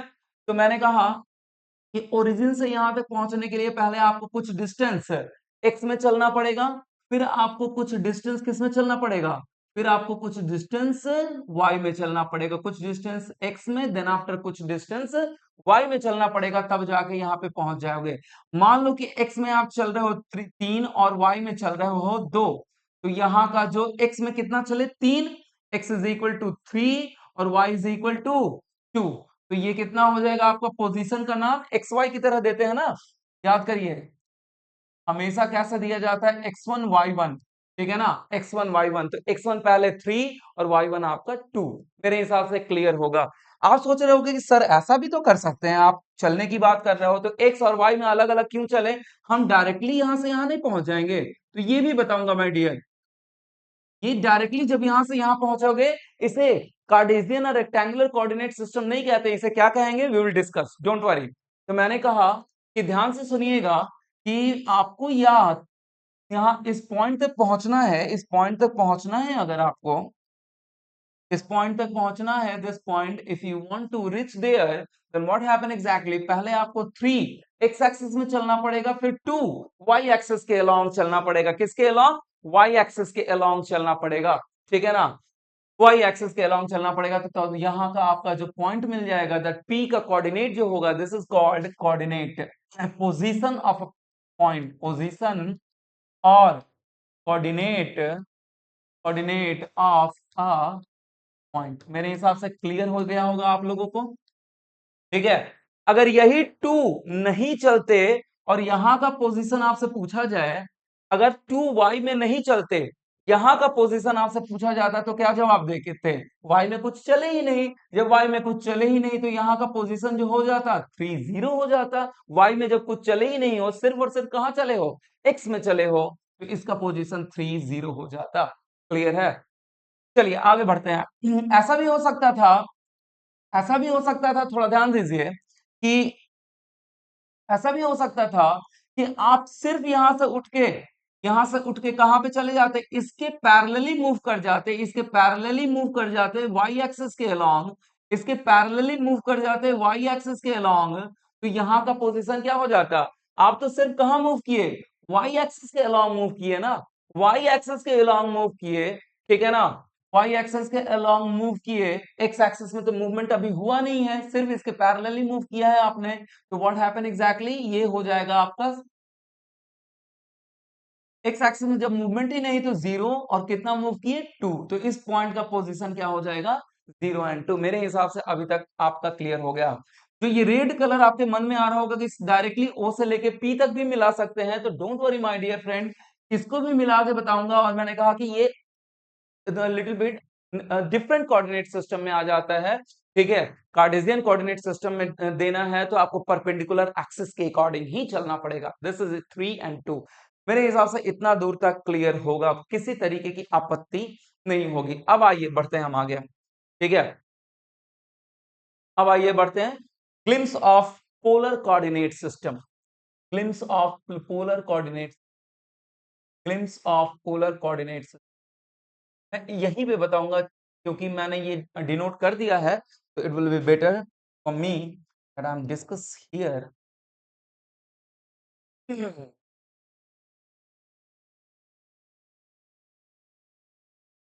यहाँ पे लिख रहा हूं मैं, ग्लिम्स ऑफ, ग्लिम्स का मतलब झलक होता है, glimpse of polar coordinate system. अब आप यहाँ पे रियलाइज करोगे कि वेक्टर कैसे इनिशिएट हो रहा है आपके चैप्टर में, ये आपको रियलाइज होगा, glimpse of polar coordinate system. इसे एक्स वाई से डिनोट करते हैं, और इसे कैसे डिनोट करते हैं, आर एंड थीटा, कैसे डिनोट करते हैं, इसका जो पोजीशन होता है इसे इस कोऑर्डिनेट सिस्टम में आर एंड थीटा से डिनोट करते हैं, आर एंड थीटा से डिनोट करते हैं। आइए चलिए देखते हैं, will C.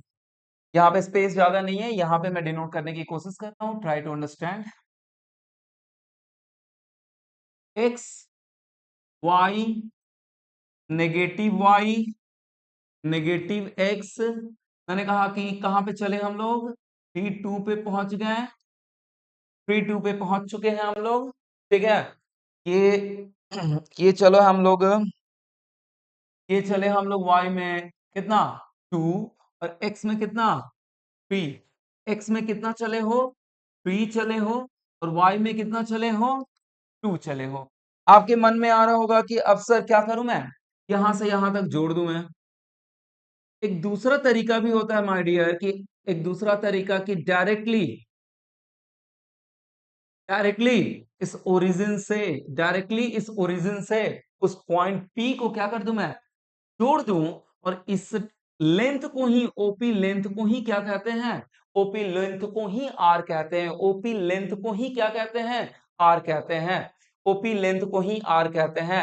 And that r is what, r क्या लिख सकते हैं, according to the Pythagoras rule, according to the Pythagoras rule that r can be written as x square plus y square, x square plus y square. और इस data के according क्या हो जाएगा, दैट वन इज 3 का square 9 और that one is 4 root under 13।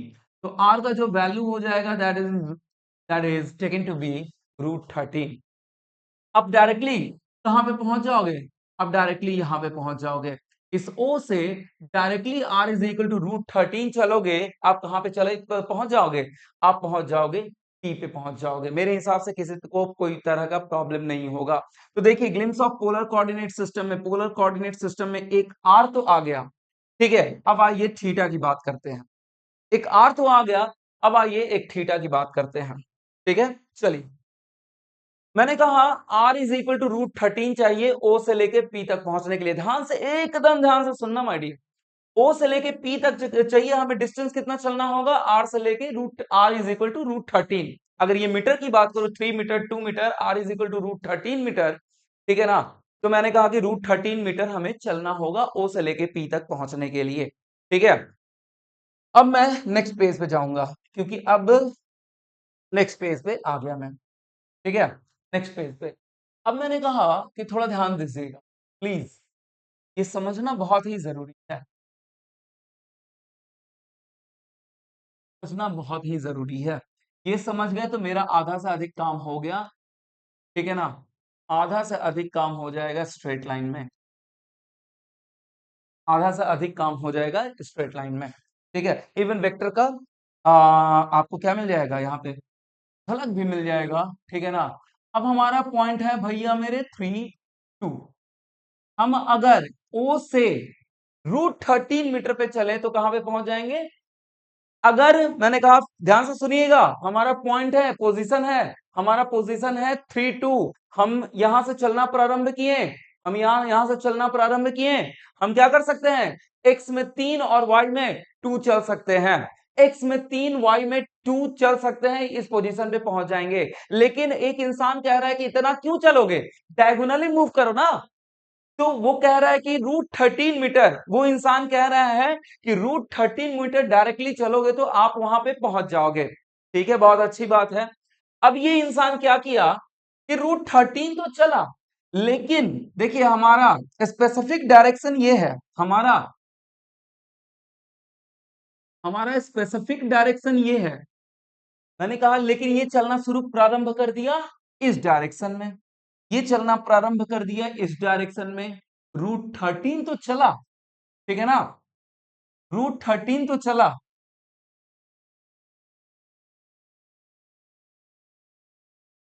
ये root 13 तो चला, r is equal to root 13 तो चला, लेकिन क्या 3 2 पे पहुंचेगा। मैं समझ रहा हूं आप लोगों को नहीं समझ में आया, मैं समझ रहा हूं। एक इंसान कहा कि भाई आप यहां पे दो तरीके से पहुंच सकते हैं, एक तो एक्स एक्सिस में 3 चल दो, वाई एक्सिस में 2 चल दो। देखो होता क्या है ना कि 11th के स्टूडेंट क्या होते हैं, 11th के स्टूडेंट बिल्कुल उन्हें कुछ नहीं पता है, इसलिए थोड़ा सा मैं डिटेल्ड में डिस्कस कर रहा हूं, ठीक है। अदरवाइज अगर 12 की बात करें तो 12 तो सब जानते हैं, 12 वाले सब जानते हैं, ठीक है ना। उन्हें बहुत ज्यादा डिस्कस करने की जरूरत नहीं है, क्योंकि आप नए नए आए हुए होते हो और आपको मैथमेटिक्स के बारे में एम भी पता नहीं होता है, इसलिए थोड़ा सा डिटेल्ड में मुझे डिस्कस करना है, ठीक है ना। हालांकि आप सब पढ़ के आते हो, बट स्टिल स्टिल कहीं ना कहीं आपके दिमाग में वो चीजें अपने सिलेबस के अकॉर्डिंग छपी नहीं रहती हैं, ठीक है ना। तो ये बहुत जरूरी है समझना। तो मैंने कहा कि एक इंसान कह रहा है कि दो तरीके से आप वहां पे पहुंच सकते हो भाई। एक तो आप चलो 3x एक्सेस में, y में 2, आप 3 2 पे पहुंच जाओगे। एक इंसान कह रहा है कि इतना क्यों चलोगे यार, सीधे r is equal to 13 metre चलो ना, सीधे r is equal to root 13 metre चलो, आप पहुंच जाओगे 3 2 पे। अब इसे चलना किस डायरेक्शन में है? चलना इस डायरेक्शन में है। ये इंसान चलना शुरू कर दिया इस डायरेक्शन में, √13 मीटर, क्या 3-2 पे पहुंच जाएगा? क्या क्या √13 मीटर चलना प्रारंभ कर दिया, क्या कहां पे पहुंच जाएगा? 3-2 पे पहुंच जाएगा? नहीं पहुंच पाएगा। ये इंसान क्या किया दोबारा, ये दोबारा कुछ इस डायरेक्शन में चलना प्रारंभ कर दिया, इस डायरेक्शन में प्रारंभ कर दिया, ठीक है ना, और इस डायरेक्शन में कितना चल दिया? √13 मीटर। √13 मीटर मेरे हिसाब से दिख रहा होगा, √13 मीटर। क्या ये 3-2 पे पहुंच पाएगा? नहीं पहुंच पाएगा। ये उठा और किस डायरेक्शन में चलना प्रारंभ कर दिया? ये उठा और इस डायरेक्शन में r is equal to √13 metre चलना प्रारंभ कर दिया। क्या ये 3-2 पे पहुंच पाएगा? नहीं पहुंच पाएगा। इसका मतलब 3-2 पे पहुंचना है ना माय डियर, सिर्फ r काफी नहीं है। इसका मतलब 3-2 पे पहुंचना है तो सिर्फ r काफी नहीं है, एक पर्टिकुलर डायरेक्शन भी जरूरी है, यानी कि वेक्टर। थोड़ा वेक्टर याद करिए। वेक्टर क्या होता है? वेक्टर होता है आपका मैग्नीट्यूड के साथ साथ क्या होना चाहिए? डायरेक्शन होना चाहिए, तभी भैया मेरे उस पर्टिकुलर पॉइंट पे पहुंचोगे, अदरवाइज नहीं पहुंचोगे। ठीक है ना? वेक्टर यही तो कहता है कि वेक्टर जो भी क्वांटिटी होता है उसके पास क्या होता है? जो भी क्वांटिटी, जो भी वेक्टर क्वांटिटी होता है उसके पास मैग्नीट्यूड के साथ डायरेक्शन भी होता है। मैग्नीट्यूड के साथ डायरेक्शन लोगे तभी प्रॉपर आपका, ठीक है ना, डेस्टिनेशन पे पहुंच पाओगे, अदरवाइज आप डेस्टिनेशन पे पहुंच नहीं पाओगे, सारा गलत सलत हो जाएगा। ठीक है? पहुंचना होगा दिल्ली, पहुंच जाओगे Kanpur. Try to understand. Kanpur भी मत ले लो, थोड़ा सा डाइवर्ट कर दो उसे, मेरठ पहुंच जाओगे। ठीक है? तो अगर थोड़ा सा लिटिल बिट, मैं कह रहा हूं डायरेक्शन में चलना है, ये वाला डायरेक्शन चलना है, अगर लिटिल बिट डिफरेंस हो गया तो आप r is equal to √13 metre तो चल दोगे, लेकिन इस पोजीशन पे लिटिल बिट डिफरेंस हो गया डायरेक्शन में ना माय डियर, 3 पे नहीं पहुंच पाओगे, डाइवर्ट हो जाओगे कहीं और। ठीक है? सो एक बात यहां से और निकल के आती है माय डियर, कि अगर आपको कोई कंपटीशन फेस करना है ना माय डियर, तो अपने मन को वेक्टर क्वांटिटी बनाना होगा। अपने मन को वेक्टर क्वांटिटी बनाना होगा माय डियर। अगर अपने मन को आप वेक्टर क्वांटिटी नहीं बनाओगे, खाली मैग्नीट्यूड से काम चलेगा, फोकस उस डायरेक्शन में नहीं रखोगे, तो कुछ नहीं होने वाला है। मन कभी इधर भाग रहा है, कभी उधर भाग रहा है, कभी उधर डाइवर्ट कर रहा है, कभी उधर डाइवर्ट कर रहा हो, मेरा हो पाएगा नहीं हो पाएगा, क्या हो पाएगा क्या नहीं हो पाएगा, सब हटा दो। मन का वेक्टर बनाओ, एक सही दिशा में सही डायरेक्शन में फोकस कीजिए माय डियर। ये आपका क्या हो जाएगा? आप कंपटीशन में सक्सेस होना ही है, जो आपका डेस्टिनेशन है वहां पहुंचना ही पहुंचना है। 3-2 इज योर डेस्टिनेशन। सिर्फ r is equal to √13 metre चलने से काम नहीं चलेगा, एक स्पेसिफिक डायरेक्शन में मूव करना पड़ेगा, एक स्पेसिफिक डायरेक्शन में मूव करना पड़ेगा। And this one is your specific direction my dear, this one is your specific direction, this one is your specific direction. और ये डायरेक्शन डिनोट कैसे किया जाएगा? This direction we will denote with the help of angle taken from x-axis.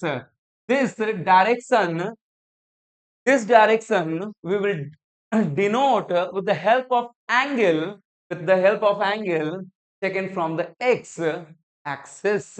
ये बात ध्यान रखिए, taken from the reference, most time x axis सही लेते हैं, लेकिन ऐसा भी कह सकते हैं taken from the reference line, taken from the reference line, ये बात ध्यान रखिएगा।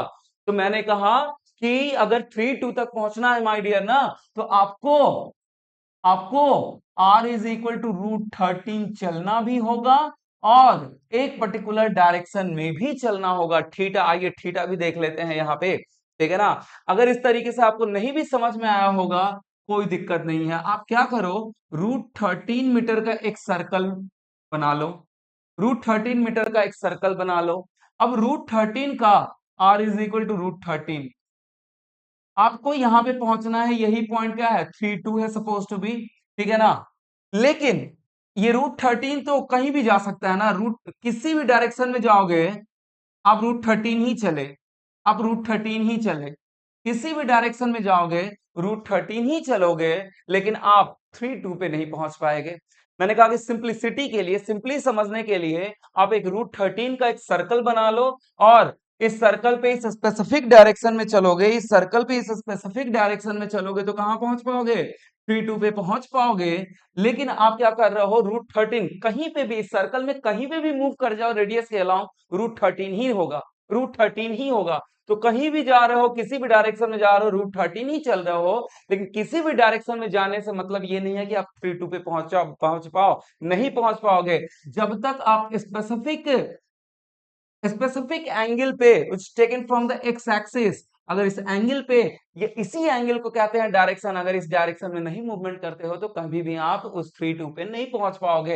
एंड दैट्स व्हाई यहाँ पे थीटा हम लोग फाइंड आउट कर लेते हैं, थीटा प्रीवियस के अकॉर्डिंग फाइंड आउट करेंगे हम लोग यहाँ पे। And that theta can be taken to be tan theta. आप जानते हो tan थीटा क्या होगा? tan थीटा y बाई इस थीटा के लिए देखिए थोड़ा ध्यान से, ये आपका ऑलरेडी ट्रिग्नोमेट्री बता चुका हूं, ये आपका परपेंडिकुलर, और ये आपका ये 90 डिग्री है, ये आपका हाइपोटेनस, और ये क्या हो जाएगा आपका? This one is your base. तो आप जानते हो P बाई P, P क्या है आपका? Y, और यहाँ पे इस पर्टिकुलर के लिए क्या हो जाएगा? इस पर्टिकुलर के लिए 2/3। तो थीटा क्या हो जाएगा? मैंने आपको बताया था कि अगर इस केस में 2/3 का तो वैल्यू हम जानते नहीं है, तो इस केस में क्या हो जाएगा? सिंपली लिखेंगे tan inverse 2/3, tan inverse 2/3। Already सारा कुछ बता चुका हूं। तो यहाँ पे आपका जो यहाँ पे थीटा आएगा, यहाँ पे r is equal to √13 and theta is equal to tan inverse 2/3। Angle को इस तरीके से डिनोट करते हैं। तो इसका इसका जो पोजीशन है, दो तरीके से दे सकते हो आप, एक तो 3 2 और दूसरा r और थीटा। r बता रहा है डायरेक्टली ओरिजिन से शॉर्टेस्ट पाथ, ओरिजिन से शॉर्टेस्ट पाथ, और theta is the direction of that shortest path, ठीक है ना? तो आप जानते होगे, थोड़ा सा यहाँ पे डिस्कशन कर दूं, डिस्प्लेसमेंट के बारे में जानते होगे माय डियर कि डिस्प्लेसमेंट क्या है? डिस्प्लेसमेंट के बारे में कहते होगे कि 2 पॉइंट का बीच शॉर्टेस्ट डिस्टेंस है, 2 पॉइंट के बीच शॉर्टेस्ट डिस्टेंस है, 2 पॉइंट के बीच शॉर्टेस्ट डिस्टेंस है इन अ पर्टिकुलर डायरेक्शन, ठीक है ना? तो ये भी क्या है? ओरिजिन और 3 2 के बीच का शॉर्टेस्ट, 2 पॉइंट के बीच का शॉर्टेस्ट डिस्टेंस है इन ए पर्टिकुलर डायरेक्शन। इसलिए ये क्या हो गया आपका? That is nothing but called as the, ये आर क्या कहलाएगा? आर आपका डिस्प्लेसमेंट, मैग्नीट्यूड ऑफ डिस्प्लेसमेंट कहलाएगा, ठीक है? मैग्नीट्यूड ऑफ डिस्प्लेसमेंट कहलाएगा। तो इसीलिए डिस्प्लेसमेंट माय डियर एक वेक्टर क्वांटिटी है। बचपन में आप पढ़ते होंगे कि डिस्प्लेसमेंट वेक्टर क्वांटिटी है। क्यों वेक्टर क्वांटिटी है? कि 3 2 पे पहुंचना है, इस पोजीशन पे पहुंचना है, ठीक है ना? तो क्या करना पड़ेगा आपको? क्या करना पड़ेगा? Shortest distance in a particular direction में जाना पड़ेगा, उसी को डिस्प्लेसमेंट कहते हैं। That's why displacement is a vector quantity. और डिस्प्लेसमेंट यहाँ पे क्या हो रहा है? यहाँ पे आर शॉर्टेस्ट डिस्टेंस से मूव कर रहे हो तो पोजीशन आपका क्या हो रहा है? चेंज हो रहा है।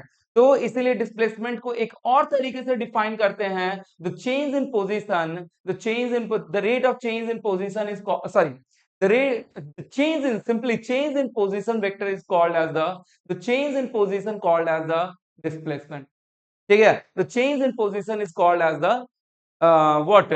Displacement, or you can say the change in position vector is called as the displacement. I hope there will be no problem at all. अब क्लियर हो गया होगा पोलर कोऑर्डिनेट सिस्टम के बारे में। चलिए आइए देखते हैं हम देन नेक्स्ट।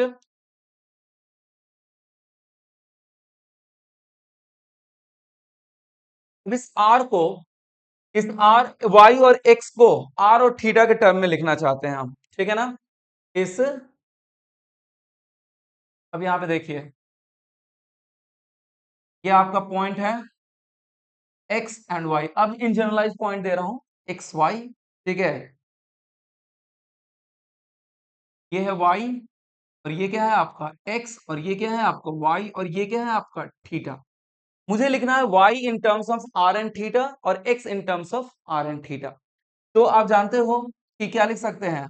ये आपका साइन थीटा, अगर बात करूं मैं तो परपेंडिकुलर बाई क्या होता है? परपेंडिकुलर। थीटा है तो ये परपेंडिकुलर हो गया, वाई बाई हाइपोटेनस कौन है? ये 90 डिग्री है, तो ये आपका हाइपोटेनस हो गया। y बाई आर, तो y क्या हो जाएगा आपका? r साइन थीटा हो जाएगा। y is equal to r sine theta हो जाएगा। r और थीटा के टर्म में लिख लिया आपने। x की बात करूं अगर मैं, तो बेस है, ये परपेंडिकुलर हो गया, ये बेस हो गया, ये हाइपोटेनस हो गया। ऑलरेडी डिस्कस कर चुका हूं। तो कॉस थीटा, बेस को कनेक्ट करने के लिए क्या यूटिलाइज करते हैं? कॉस थीटा यूटिलाइज करते हैं। Cos theta is equal to b by h, यानी कि बी बाई एच, यहाँ बी क्या है? एक्स, और एच क्या है? आर। तो यहाँ पे एक्स क्या हो जाएगा? X is equal to r cos theta. X हो गया आर और थीटा के टर्म में आर कॉस थीटा। ठीक है। और क्या हो गया आपका? दिस इज योर ठीक है, मेरे हिसाब से किसी तरीके का प्रॉब्लम नहीं होगा। ठीक है, I hope there will be no problem at all. तो ये हो गया आपका glimpse of polar coordinate system. Polar coordinate system किस में यूज होता है? आर थीटा में यूज होता है। और इस पोलर कोऑर्डिनेट सिस्टम के थ्रू ही हमें क्या मिला?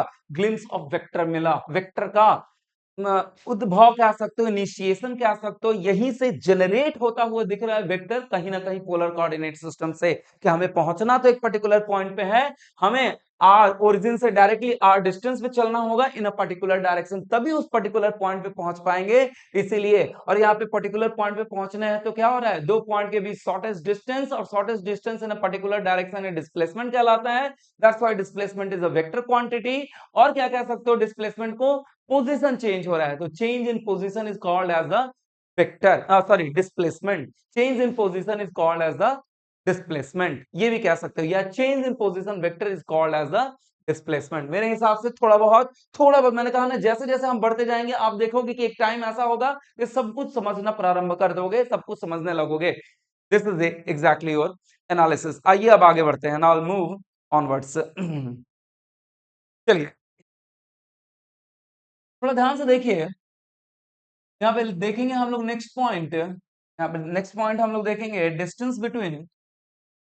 डिस्टेंस, शॉर्टेस्ट डिस्टेंस, ऐसे ज्यादा बेटर हो। Calculation of calculation of calculation of मेरे हिसाब से ये सब लोग जानते हो, शॉर्टेस्ट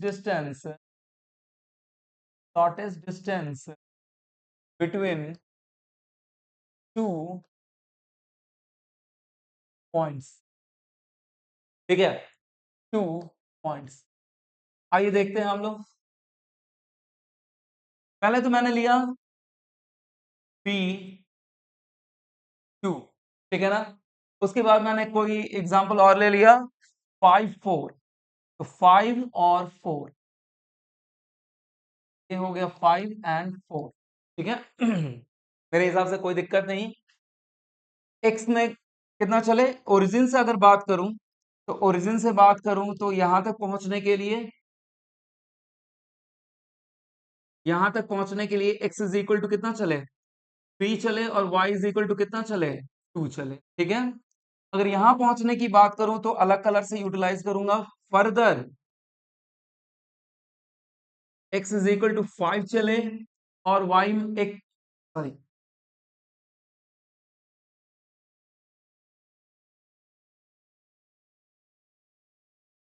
x में कितना चले? x में आप x में यहां से लेके यहां तक कितना चले आप? x इज इक्वल टू 5 चले, और y में कितना चले? 4 चले। ठीक है ना। आप कहां पे पहुंच जाओगे? इस पोजीशन पे पहुंच जाओगे।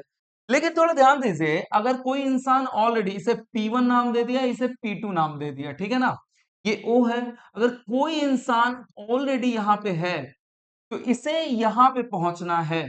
इसे कहां पे पहुंचना है? This is the shortest distance between two points, this the shortest distance P1 P2 is shortest distance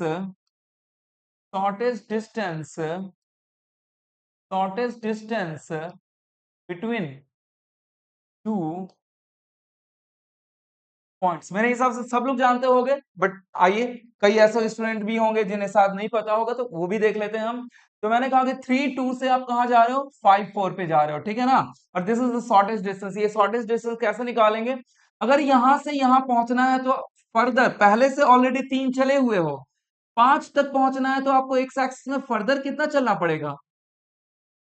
मैंने कहा कि ऑलरेडी 3 तक चले हुए हो और 5 तक पहुंचना है, तो 3 तक चले हुए हो, 5 तक पहुंचना है, तो आपको फर्दर 2 चलना पड़ेगा ना। बोलिए फटाफट, क्लियर है मेरे हिसाब से? मेरे हिसाब से आपको क्लियर होगा। 3 तक चले हुए हो एक्स में, ये एक्स है ना, और ये क्या है, ये वाई है। ये इस पोजीशन का एक्स है और ये इस पोजीशन का वाई है। तो एक्स में ऑलरेडी 3 चले हुए हो, आपको पहुंचना एक्स में 5 तक है, तो फर्दर आपको 2 चलना पड़ेगा। और वाई में ऑलरेडी 2 चले हुए हो, वाई में ऑलरेडी 2 चले हुए हो, आपको पहुंचना है 4 तक, तो फर्दर कितना चलना पड़ेगा? फर्दर आपको आ, फर्दर आपको 2 चलना पड़ेगा, यानी कि ये हो गया 2 और ये हो गया 2, और इसे नाम दे दिया मैंने P1 P2 को नाम दे दिया R। That R is equal to क्या लिख सकते हो?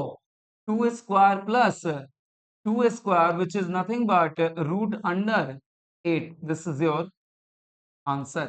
ठीक है, तो शॉर्टेस्ट डिस्टेंस बिटवीन 2 पॉइंट्स। अब इसका फॉर्मूला, जनरलाइज्ड फॉर्मूला बताते हैं।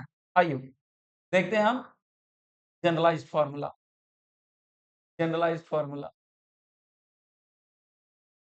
जनरलाइज्ड फॉर्मूला हम लोग देखते हैं हम। यहीं पे देख लेते हैं, ज्यादा दूर नहीं जाएंगे। ठीक है, मैंने कहा सपोज टू बी, यहाँ पे स्पेस नहीं है। ठीक है, यहाँ पे देखते हैं हम। ठीक है, यहाँ पे देखते हैं। मैंने कहा सपोज टू बी, ये एक्स एक्सिस, वाई एक्सिस। मैंने कहा कि ऑलरेडी इन जनरलाइज्ड कोई ऐसा पॉइंट है जहां पे x1 y1 है। इस कोऑर्डिनेट का नाम x1 y1 है। अरे x1 कुछ भी हो सकता है, x1 3 और y1 2, काम खत्म। और दूसरा पॉइंट जो है आपका, दूसरा पॉइंट आपका x2 y2, और ये x2 y2 क्या हो सकता है आपका? x2 y2, x2 आपका 5 और y2 आपका 4। ठीक है, तो इसी के क्या करना है आपको? इसी के शॉर्टेस्ट डिस्टेंस को आपको फाइंड आउट करना है, that is P1 and that one is the P2। इसे जनरली R से डिनोट कर सकते हो आप। तो मैंने कहा कि ऑलरेडी x1 तक हो आप, ऑलरेडी x1 तक हो आप, और आपको कहां पहुंचना है? x2 तक पहुंचना है। तो आपको आपको फर्दर ऑलरेडी x1 पे हो आप, और आपको कहां तक पहुंचना है? x2 पे पहुंचना है। तो आपको कितना चलना पड़ेगा? x2 माइनस, ये ब्लैक कलर देखिएगा, x2 माइनस x1 चलना पड़ेगा। मेरे हिसाब से क्लियर होगा। तो ये डिस्टेंस हो गया x2 माइनस x1। तो मैंने कहा कि ध्यान दीजिएगा, अब क्या है, ऑलरेडी दूसरा कलर यूटिलाइज कर रहा हूं मैं। ऑलरेडी आप कहां पे हो? ऑलरेडी आप y1 पे हो, ऑलरेडी आप y1 पे हो, ऑलरेडी आप y1 पे हो, y1 पे हो आप, थोड़ा ध्यान दीजिए। और आपको कहां पहुंचना है? y2 पे पहुंचना है। ऑलरेडी आप y1 पे हो और y1 पे y2 पे पहुंचना है। तो फर्दर आपको कितना चलना पड़ेगा? फर्दर आपको कितना चलना पड़ेगा? फर्दर आपको y2 माइनस y1 चलना पड़ेगा। y2 माइनस y1 चलना पड़ेगा और इस पॉइंट पे आप पहुंच जाओगे। देन व्हाट वी कैन से, एक साइड एक राइट एंगल ट्राइंगल बन रहा है, राइट एंगल ट्राइंगल बन रहा है, राइट एंगल ट्राइंगल बन रहा है। एक साइड x2 माइनस x1, दूसरा साइड y2 माइनस y1, और देन हाइपोटेनस क्या हो जाएगा according to the Pythagoras rule? P1 P2 का generalised form that is R root under x2 minus x1 का whole square plus y2 minus y1 का whole square. This is your generalised result. ठीक है ना, this is your generalised result my dear. अब यहाँ पे रुकेंगे नहीं हम लोग, यहाँ पे अब देखेंगे कि क्या ये क्या कह सकता है? P1 P2 is the line segment, एक स्ट्रेट लाइन का पार्ट कह सकते हैं। क्योंकि स्ट्रेट लाइन तो क्या हो सकता है? स्ट्रेट लाइन, इसे नीचे करोगे, इसे नीचे नीचे करते जाओ, इसे ऊपर करोगे, तो ये सब के सब क्या होंगे? स्ट्रेट लाइन, पूरा स्ट्रेट लाइन बन सकता है। P1 P2 को मिलाते हुए एक बड़ा सा लाइन आप खींच सकते हो। तो इस P1 P2 को क्या कह सकते हो? एक लाइन सेगमेंट कह सकते हो। अगर इस लाइन सेगमेंट का आपको थीटा फाइंड आउट करना होगा, यानी कि एंगल फाइंड आउट करना होगा, डायरेक्शन फाइंड आउट करना होगा कि किस डायरेक्शन में है ये, ठीक है ना, तो ये आप थीटा फाइंड आउट करके, थीटा कहां से? Always taken from the x axis से। तो एक्स एक्सिस आप जानते हो कि दो पैरेलल लाइंस में अगर ये भी थीटा है तो ये भी थीटा है।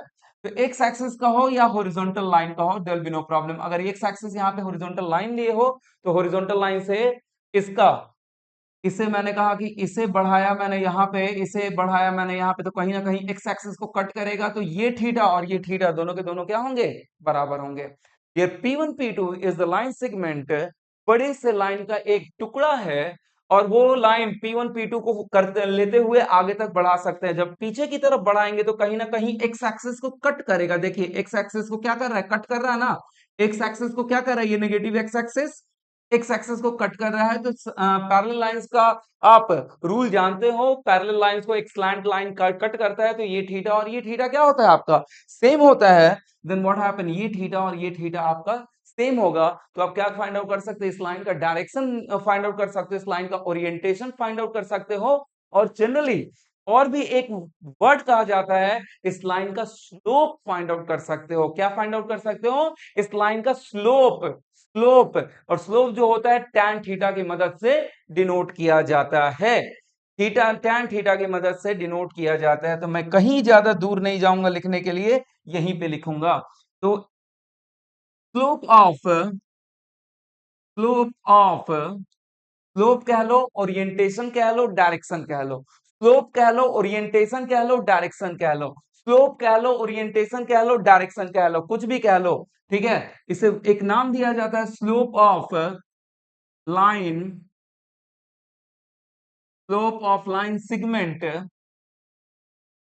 P1 P2, ठीक है। P1 P2, slope of line segment P1 P2। देखिए यहां पे लिख रहा हूं मैं, यहाँ पे स्पेस अब है नहीं, तो यहाँ पे tan थीटा लिख रहा हूं, tan थीटा। tan थीटा आप जानते हो ये थीटा है, ये वाला सामने वाला क्या हो जाएगा, परपेंडिकुलर हो जाएगा। ये 90 डिग्री है, तो सामने वाला क्या हो जाएगा, हाइपोटेनस हो जाएगा। और ये वाला x2 माइनस x1 क्या हो जाएगा, बेस हो जाएगा। तो इस एंगल के लिए x2 माइनस x1 बेस है, y2 माइनस y1 क्या है, अरे इसका वैल्यू परपेंडिकुलर है। तो tan theta is called as a p by b, और p यहाँ पे क्या है, y2 minus y1 by x2 minus x1। किसी भी लाइन सेगमेंट या लाइन का स्लोप अगर 2 पॉइंट गिवन है तो इसी तरीके से निकलता है। किसी भी लाइन सेगमेंट या स्ट्रेट लाइन का स्लोप, ओरिएंटेशन, डायरेक्शन अगर किस तरीके से निकालते हो आप, इसी तरीके से फाइंड आउट करते हो आप, ठीक है ना। tan theta is equal to p by b which is equal to y2 minus, 2 point को अगर टच करके पास कर रहा है तो y2 minus y1 by x2 minus x1। मेरे हिसाब से क्लियर होगा my dear, there be no problem at all. चलिए अब आगे बढ़ते हैं। अब यहाँ पे अब देखिए जो भी थोड़ा बहुत था क्लियर हो गया। अब यहाँ पे स्ट्रेट लाइन का इक्वेशन सीधे मूव करते हैं। यहीं पे क्या करूंगा मैं, एक छोटा सा डिस्कशन करूंगा कि find the equation of straight line which passes through passes through point। पहले एक क्या कर ले रहा हूं, जानबूझ के पॉइंट ले ले रहा हूं मैं ताकि इजी होगा हमें फाइंड आउट करना। P2 एंड क्या था आपका 5। Find the equation of a straight line which passes through the the points which passes through PTS points, PTS लिख रहा हूं मैं, points 3 2 and 5 4। आइए देखते हैं, चलिए ध्यान से सुनिएगा, ठीक है ना। मैंने कहा कि अगेन मैंने क्या लिया, एक एक्स एक्सेस, बिना एक्स एक्सेस और वाई एक्सेस के तो यहाँ काम होने वाला, क्योंकि कोऑर्डिनेट सिस्टम है, हमें कोऑर्डिनेट पोजीशन ही फाइंड आउट करना है एक्स और वाई की मदद से, तो बिना इसके तो होने वाला है नहीं। माइनस वाई माइनस एक्स, ठीक है। मैंने कहा कि क्या लिया मैंने, एक P2 एंड 5 4। थोड़ा सा मैं P2 एंड 5 4, ठीक है। ये दोनों लाइन सेगमेंट है, ये एक क्या है, दोनों पॉइंट को मिला दिया, ये क्या है, एक line segment P1 and P2, ठीक है ना। 3 2। इस पॉइंट का पोजीशन क्या है आपका 3 2 और इस पॉइंट का पोजीशन क्या है आपका 5 4। अब जानते हो कि पहला वाला x है दूसरा वाला y है, पहला वाला x है दूसरा वाला y है। इसे जनरली कैसे डिनोट करते हैं x1 y1 पहले पॉइंट को और दूसरे पॉइंट को x2 y2। सब कुछ बता चुका हूं इसलिए लिख दे रहा हूं मैं, ठीक है। अब ये तो लाइन सेगमेंट है, लेकिन इस लाइन को आगे बढ़ाएं, स्ट्रेट लाइन आगे बढ़ाएं तो ये हो गया आपका, और ये हो गया इस लाइन को आगे बढ़ाएं तो, ठीक है। यानी कि हमें इसी लाइन का हमें क्या निकालना है, इक्वेशन फाइंड आउट करना है। क्या करना है हमें,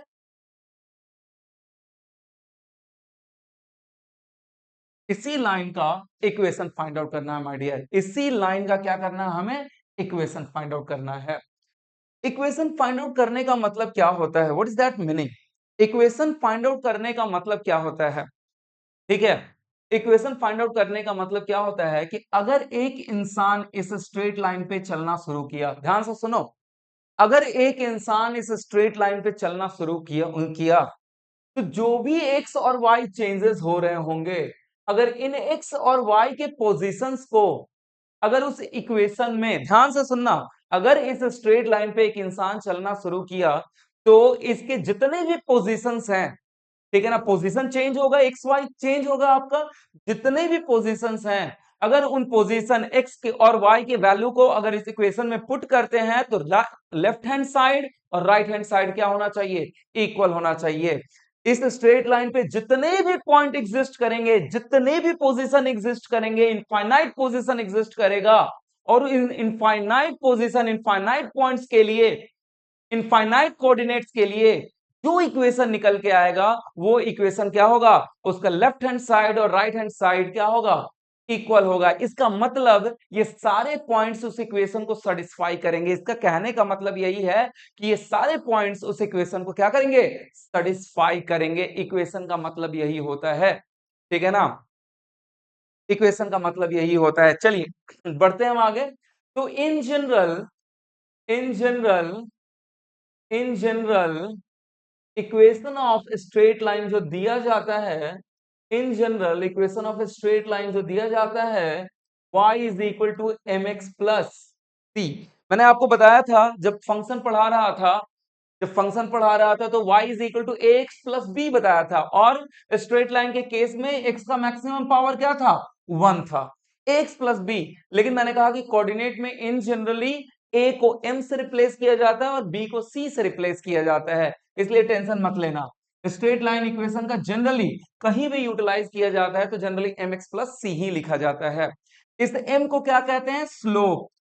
m को क्या कहते हैं, slope of the straight line. Slope का मतलब tan थीटा।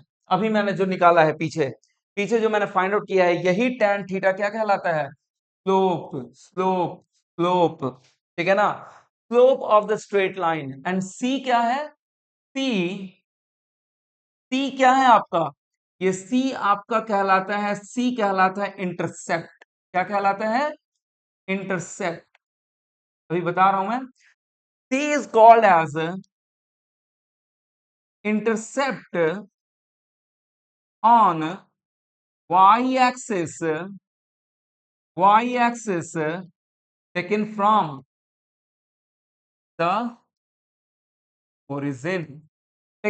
the origin,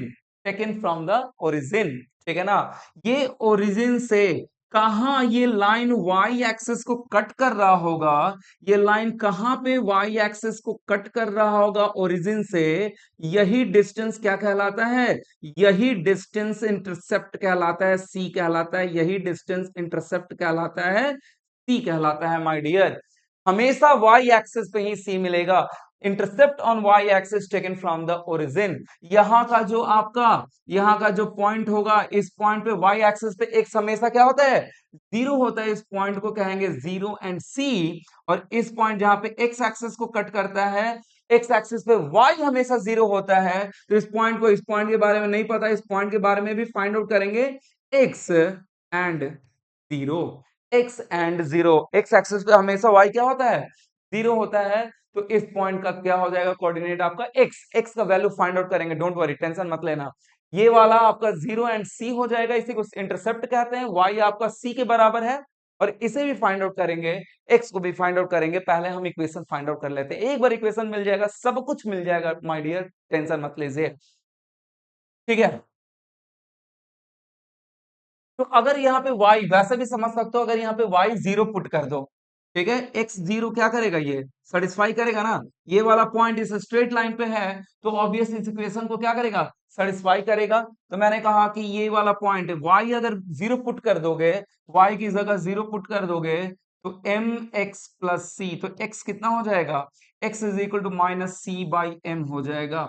तो यहाँ पे x जो आएगा, यहाँ पे जो x आएगा वो क्या हो जाएगा, minus c by m 0, minus c by m, ये जो x आएगा minus c by m 0। c का वैल्यू मिल जाएगा, m का वैल्यू मिल जाएगा, इस x का वैल्यू भी मिल जाएगा।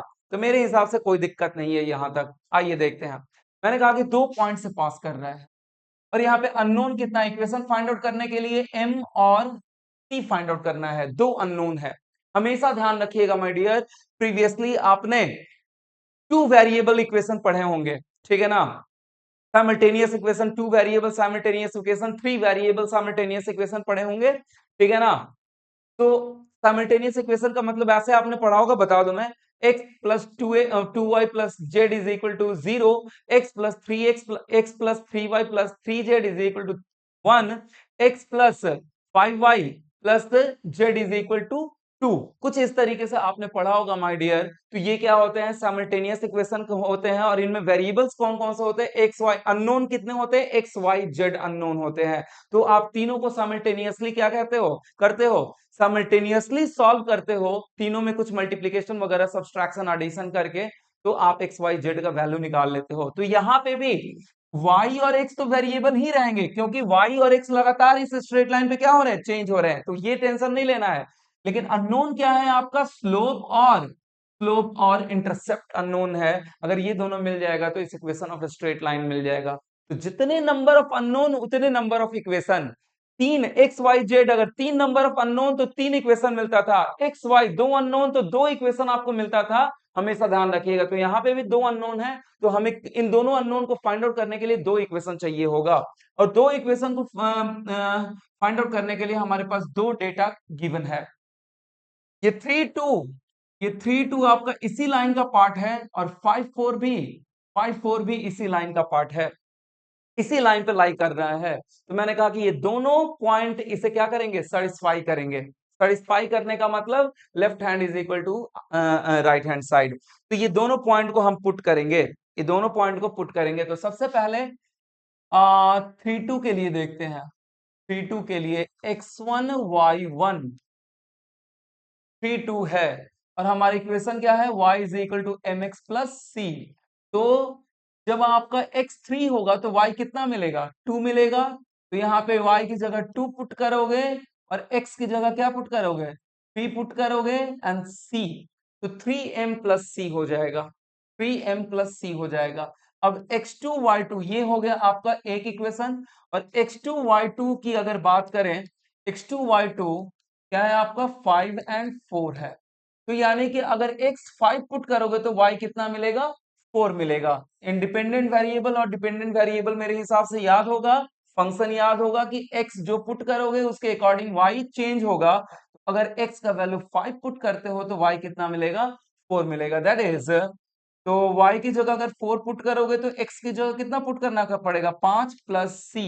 ये हो गया आपका सेकेंड इक्वेशन। एक इक्वेशन बन गया आपका 3m plus c is equal to 2 और दूसरा इक्वेशन बन गया आपका 5m plus c is equal to 4। Equation first and second को क्या करो, इक्वेशन फर्स्ट एंड सेकंड को सिंपली माइनस कर दो।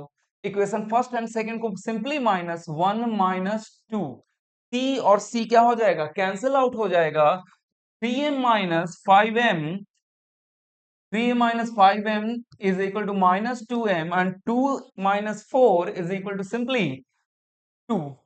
ठीक है, दैट इज -1। m क्या, स्लोप, ये m क्या है, tan थीटा है माय डियर, ठीक है। अब आप कह रहे होगे कि सर ये tan थीटा तो हम इस फॉर्मूले से भी निकाल सकते हो। डोंट वरी, जो मैंने कहा ना कि आपके माइंड के डिग्री ऑफ फ्रीडम को इतना बढ़ा दूंगा मैं, टेंशन मत लेना आप। आपके माइंड के डिग्री ऑफ फ्रीडम को इतना बढ़ा दूंगा मैं, आप इस इजिली आप सॉल्व कर सकते हो। अब tan थीटा, उस इक्वेशन को अलग अलग सॉल्व करने की जरूरत नहीं है, tan थीटा का डायरेक्टली फॉर्मूला बता दिया मैंने, y2 minus y1 by x2 minus x1। दो पॉइंट आपका गिवन है, दो पॉइंट कौन कौन सा गिवन है, ये दोनों पॉइंट गिवन है। tan थीटा डायरेक्टली आप निकाल सकते थे, m is equal to tan theta is equal to y2 minus y1 plus x2 minus x1। मेरे हिसाब से कोई दिक्कत, कोई आपत्ति नहीं होनी चाहिए। तो y2 माइनस y1 अगर करो तो y ये है y2 y1, 4 माइनस 2, 4 माइनस, यहाँ पे भी माइनस साइन होगा, सॉरी एक्चुअली सॉरी, ये कैंसिल आउट हो जाएगा। 2 माइनस 4 माइनस 2 होगा ना, ठीक है। चलिए, तो 4 माइनस 2 और x2 कितना है, x2 5 है और 3 कितना है, तो 5 minus 3 that is 2 by 2 that is equal to 1, and 1 के लिए क्या हो जाएगा आपका, m इज इक्वल टू 1 है, तो tan theta is equal to 1, then that one is theta is equal to 45 degree. Theta तो मिल गया ना, थीटा मिल गया, थीटा आपका 45 डिग्री हो जाएगा, ठीक है, एंगल आपको मिल गया। अब सी की बारी है, तो कुछ करना ही नहीं है, tan थीटा m मिल गया है, किसी में एक में पुट करिए, you can get your answer. m यहाँ पे पुट करोगे 1, p plus c is equal to, c is equal to कितना हो जाएगा, c is equal to 2 minus 3 is equal to 1। इसमें पुट करो चाहे इसमें पुट करो, 5m है, m 1 है, c is equal to, c is equal to 4 minus 5 is equal to minus 1, ठीक है, c is equal to minus 1। इसका मतलब क्या है, what is that meaning my dear friend, इसका मतलब ये है कि 45 डिग्री का एंगल तो बनाएगा, 45 डिग्री का एंगल तो बनाएगा, लेकिन ये C ऊपर नहीं होगा, C नेगेटिव आ रहा है, यानी कि नेगेटिव साइड में ये इंटरसेप्ट होगा। Don't worry, I will discuss, ठीक है। C कितना आ गया, -1 आ गया। -1 का मतलब, -1 का मतलब समझाऊंगा, -1 का मतलब समझाऊंगा। तो फाइनली क्या आ गया हमारा, फाइनली क्या आ गया हमारा, y is equal to 1 into X, C कितना हो गया, C minus 4 minus 1 that is -1, -1, तो यानी कि y कितना हो गया, x माइनस 1, यही हो जाएगा हमारा, व्हाट इज दैट, ठीक है, y is equal to x minus 1, this is the equation of straight line, equation of straight line, यानी कि इस तरीके का, यहाँ पे इंटरसेप्ट -1 है, c is equal to -1, c intercept -1 होने का मतलब क्या है, c इंटरसेप्ट -1 होने का मतलब, ये जो लाइन होगा ये नेगेटिव y को कट करेगा, यही हो जाएगा आपका c। ये y जो है नेगेटिव और c कितना है, c इज इक्वल टू -1, यानी कि इस पॉइंट का जो होगा आपका, दैट इज 0 एंड -1 होगा, जो कोऑर्डिनेट होगा 0 एंड -1 होगा, यही इंटरसेप्ट डिनोट कर रहा है। और इसी पे कहीं ना कहीं 3 2 3 होगा, 2 होगा और 5 होगा एंड 4 होगा, और ये थीटा कितना है, theta is equal to 45 degree, this is x axis, this is y axis, this is negative x axis, और ये मैंने क्या कहा था, ये आपका -c/m एंड 0, ये जो एक्स एक्सिस को कट करेगा, इन जनरलाइज कहीं भी कट करे डजेंट मैटर, -c/m और 0, -c/m 0, c कितना है, -1 है, माइनस माइनस प्लस, एक ऑलरेडी माइनस है और c का भी वैल्यू माइनस है, माइनस माइनस प्लस हो जाएगा। m कितना है, m भी 1 है, m पॉजिटिव है, तो इसका वैल्यू कितना हो जाएगा, यानी कि यहाँ का जो कोऑर्डिनेट हो जाएगा माय डियर 1 0 हो जाएगा, यहाँ का कोऑर्डिनेट जो हो जाएगा 1 0 हो जाएगा। मेरे हिसाब से क्लियर होगा आपको, there be no problem at all. सारा कुछ मैंने यहाँ पे डील कर दिया इक्वेशन ऑफ स्ट्रेट लाइन। अब इसे ही यूटिलाइज करके फिर x1 और y1 और x2 y1 से फटाफट इसको जनरलाइज कर लेते हैं और उसके बाद आगे मूव करेंगे। और आज के लिए बस इतना ही, बाकी नेक्स्ट क्लास में डिस्कस करूंगा, नेक्स्ट क्लास में आपका पूरा का पूरा स्ट्रेट लाइन खत्म हो जाएगा, डोंट वरी। तो मैंने कहा थोड़ा देखिए, अब इसे जनरलाइज कर रहा हूं मैं, जनरलाइज मैं इसे कर रहा हूं, ठीक है। अब मैं पहले पॉइंट को नाम दे रहा हूं x1 y1 और दूसरे पॉइंट को नाम दे रहा हूं मैं x2 y2, अगर ये होगा तो किस तरीके से, ये आपका अगेन मैंने कहा कि पॉजिटिव भी हो सकता है, नेगेटिव भी हो सकता है। जब जनरलाइज कर रहे हैं तो हर चीज पॉजिटिव लेके चला जाता है, ठीक है। ये आपका थीटा हो गया, ये आपका सी हो गया, ये हो गया 0 एंड सी। ये जो एक्स एक्सेस को कट करेगा -c/m 0 पे कट करेगा, ठीक है। और मैंने कहा कि y is equal to mx plus C, ये जनरलाइज्ड इक्वेशन है, ठीक है। तो मैंने कहा कि यहाँ पे m क्या हो जाएगा, m is equal to tan theta which is y2 minus y1 by x2 minus x1, y2 minus y1 is equal to x1 minus x1, and then after what happened exactly, ध्यान दीजिए, y2 minus y1 by x2 minus x1 ये m हो जाएगा। और यहाँ पे किसी एक पॉइंट को पुट करोगे, m तो निकल गया ना, m निकल गया, m नोन हो गया, y2 पता है, y1 पता है, x2 पता है, x1 पता है, ठीक है ना। अरे याद करो, प्रीवियसली इसे 3 2 लिखा था मैंने और इसे 5 4 लिखा था। तो अब जनरल बना रहा हूं मैं इसे, ठीक है, ताकि फॉर्मूला बन जाए एक, ठीक है। y2 minus Y one by x two minus x1, और ये m तो निकल गया। अब हमें c पता करना है, तो c पता करने के लिए किसी भी एक पॉइंट को वहां पे पुट करो। तो अगर आप x1 पुट करोगे तो y का वैल्यू कितना मिलेगा, y1 मिलेगा। y1 is equal to m x1 plus c, तो c कितना हो जाएगा, y1 minus m x1, c का वैल्यू ये हो जाएगा। तो पुट करिए, y is equal to M x, और c का वैल्यू कितना मिला, y1 minus M x one. तो थोड़ा देखो, m कॉमन आ जाएगा, y को इधर कर दूं मैं, तो फाइनल इक्वेशन क्या मिला, y minus Y one is equal to m into X minus X one. This one is your, कहां से आया, y is equal to M X plus C से हमें क्या मिल गया, this one is quite important formula, कि अगर कहीं भी दो पॉइंट से पास हो रहा है, कहीं भी दो पॉइंट से पास हो रहा है कोई भी स्ट्रेट लाइन, तो इसका इक्वेशन डायरेक्टली आंख बंद करके m लिखोगे y2 minus Y one by x2 minus x1, और इक्वेशन क्या हो जाएगा, y minus Y one is equal to m तो नोन हो चुका है ना, ये वैल्यू मिल गया है, m का वैल्यू लिखोगे x माइनस x1, काम खत्म। दिस इज योर एनालिसिस, बहुत ही इंपॉर्टेंट, ठीक है। आया कहां से, यहीं से आया है, but this is quite important result, this is quite important result, this is quite important result, इसे आप लिख लो। और आज के लिए बस इतना ही, टुमारो जो भी बचा हुआ है, ठीक है, कल देख लेंगे, और कल ही हम एक छोटा सा टॉपिक डिटर्मिनेंट का भी देख लेंगे, और then after we will start the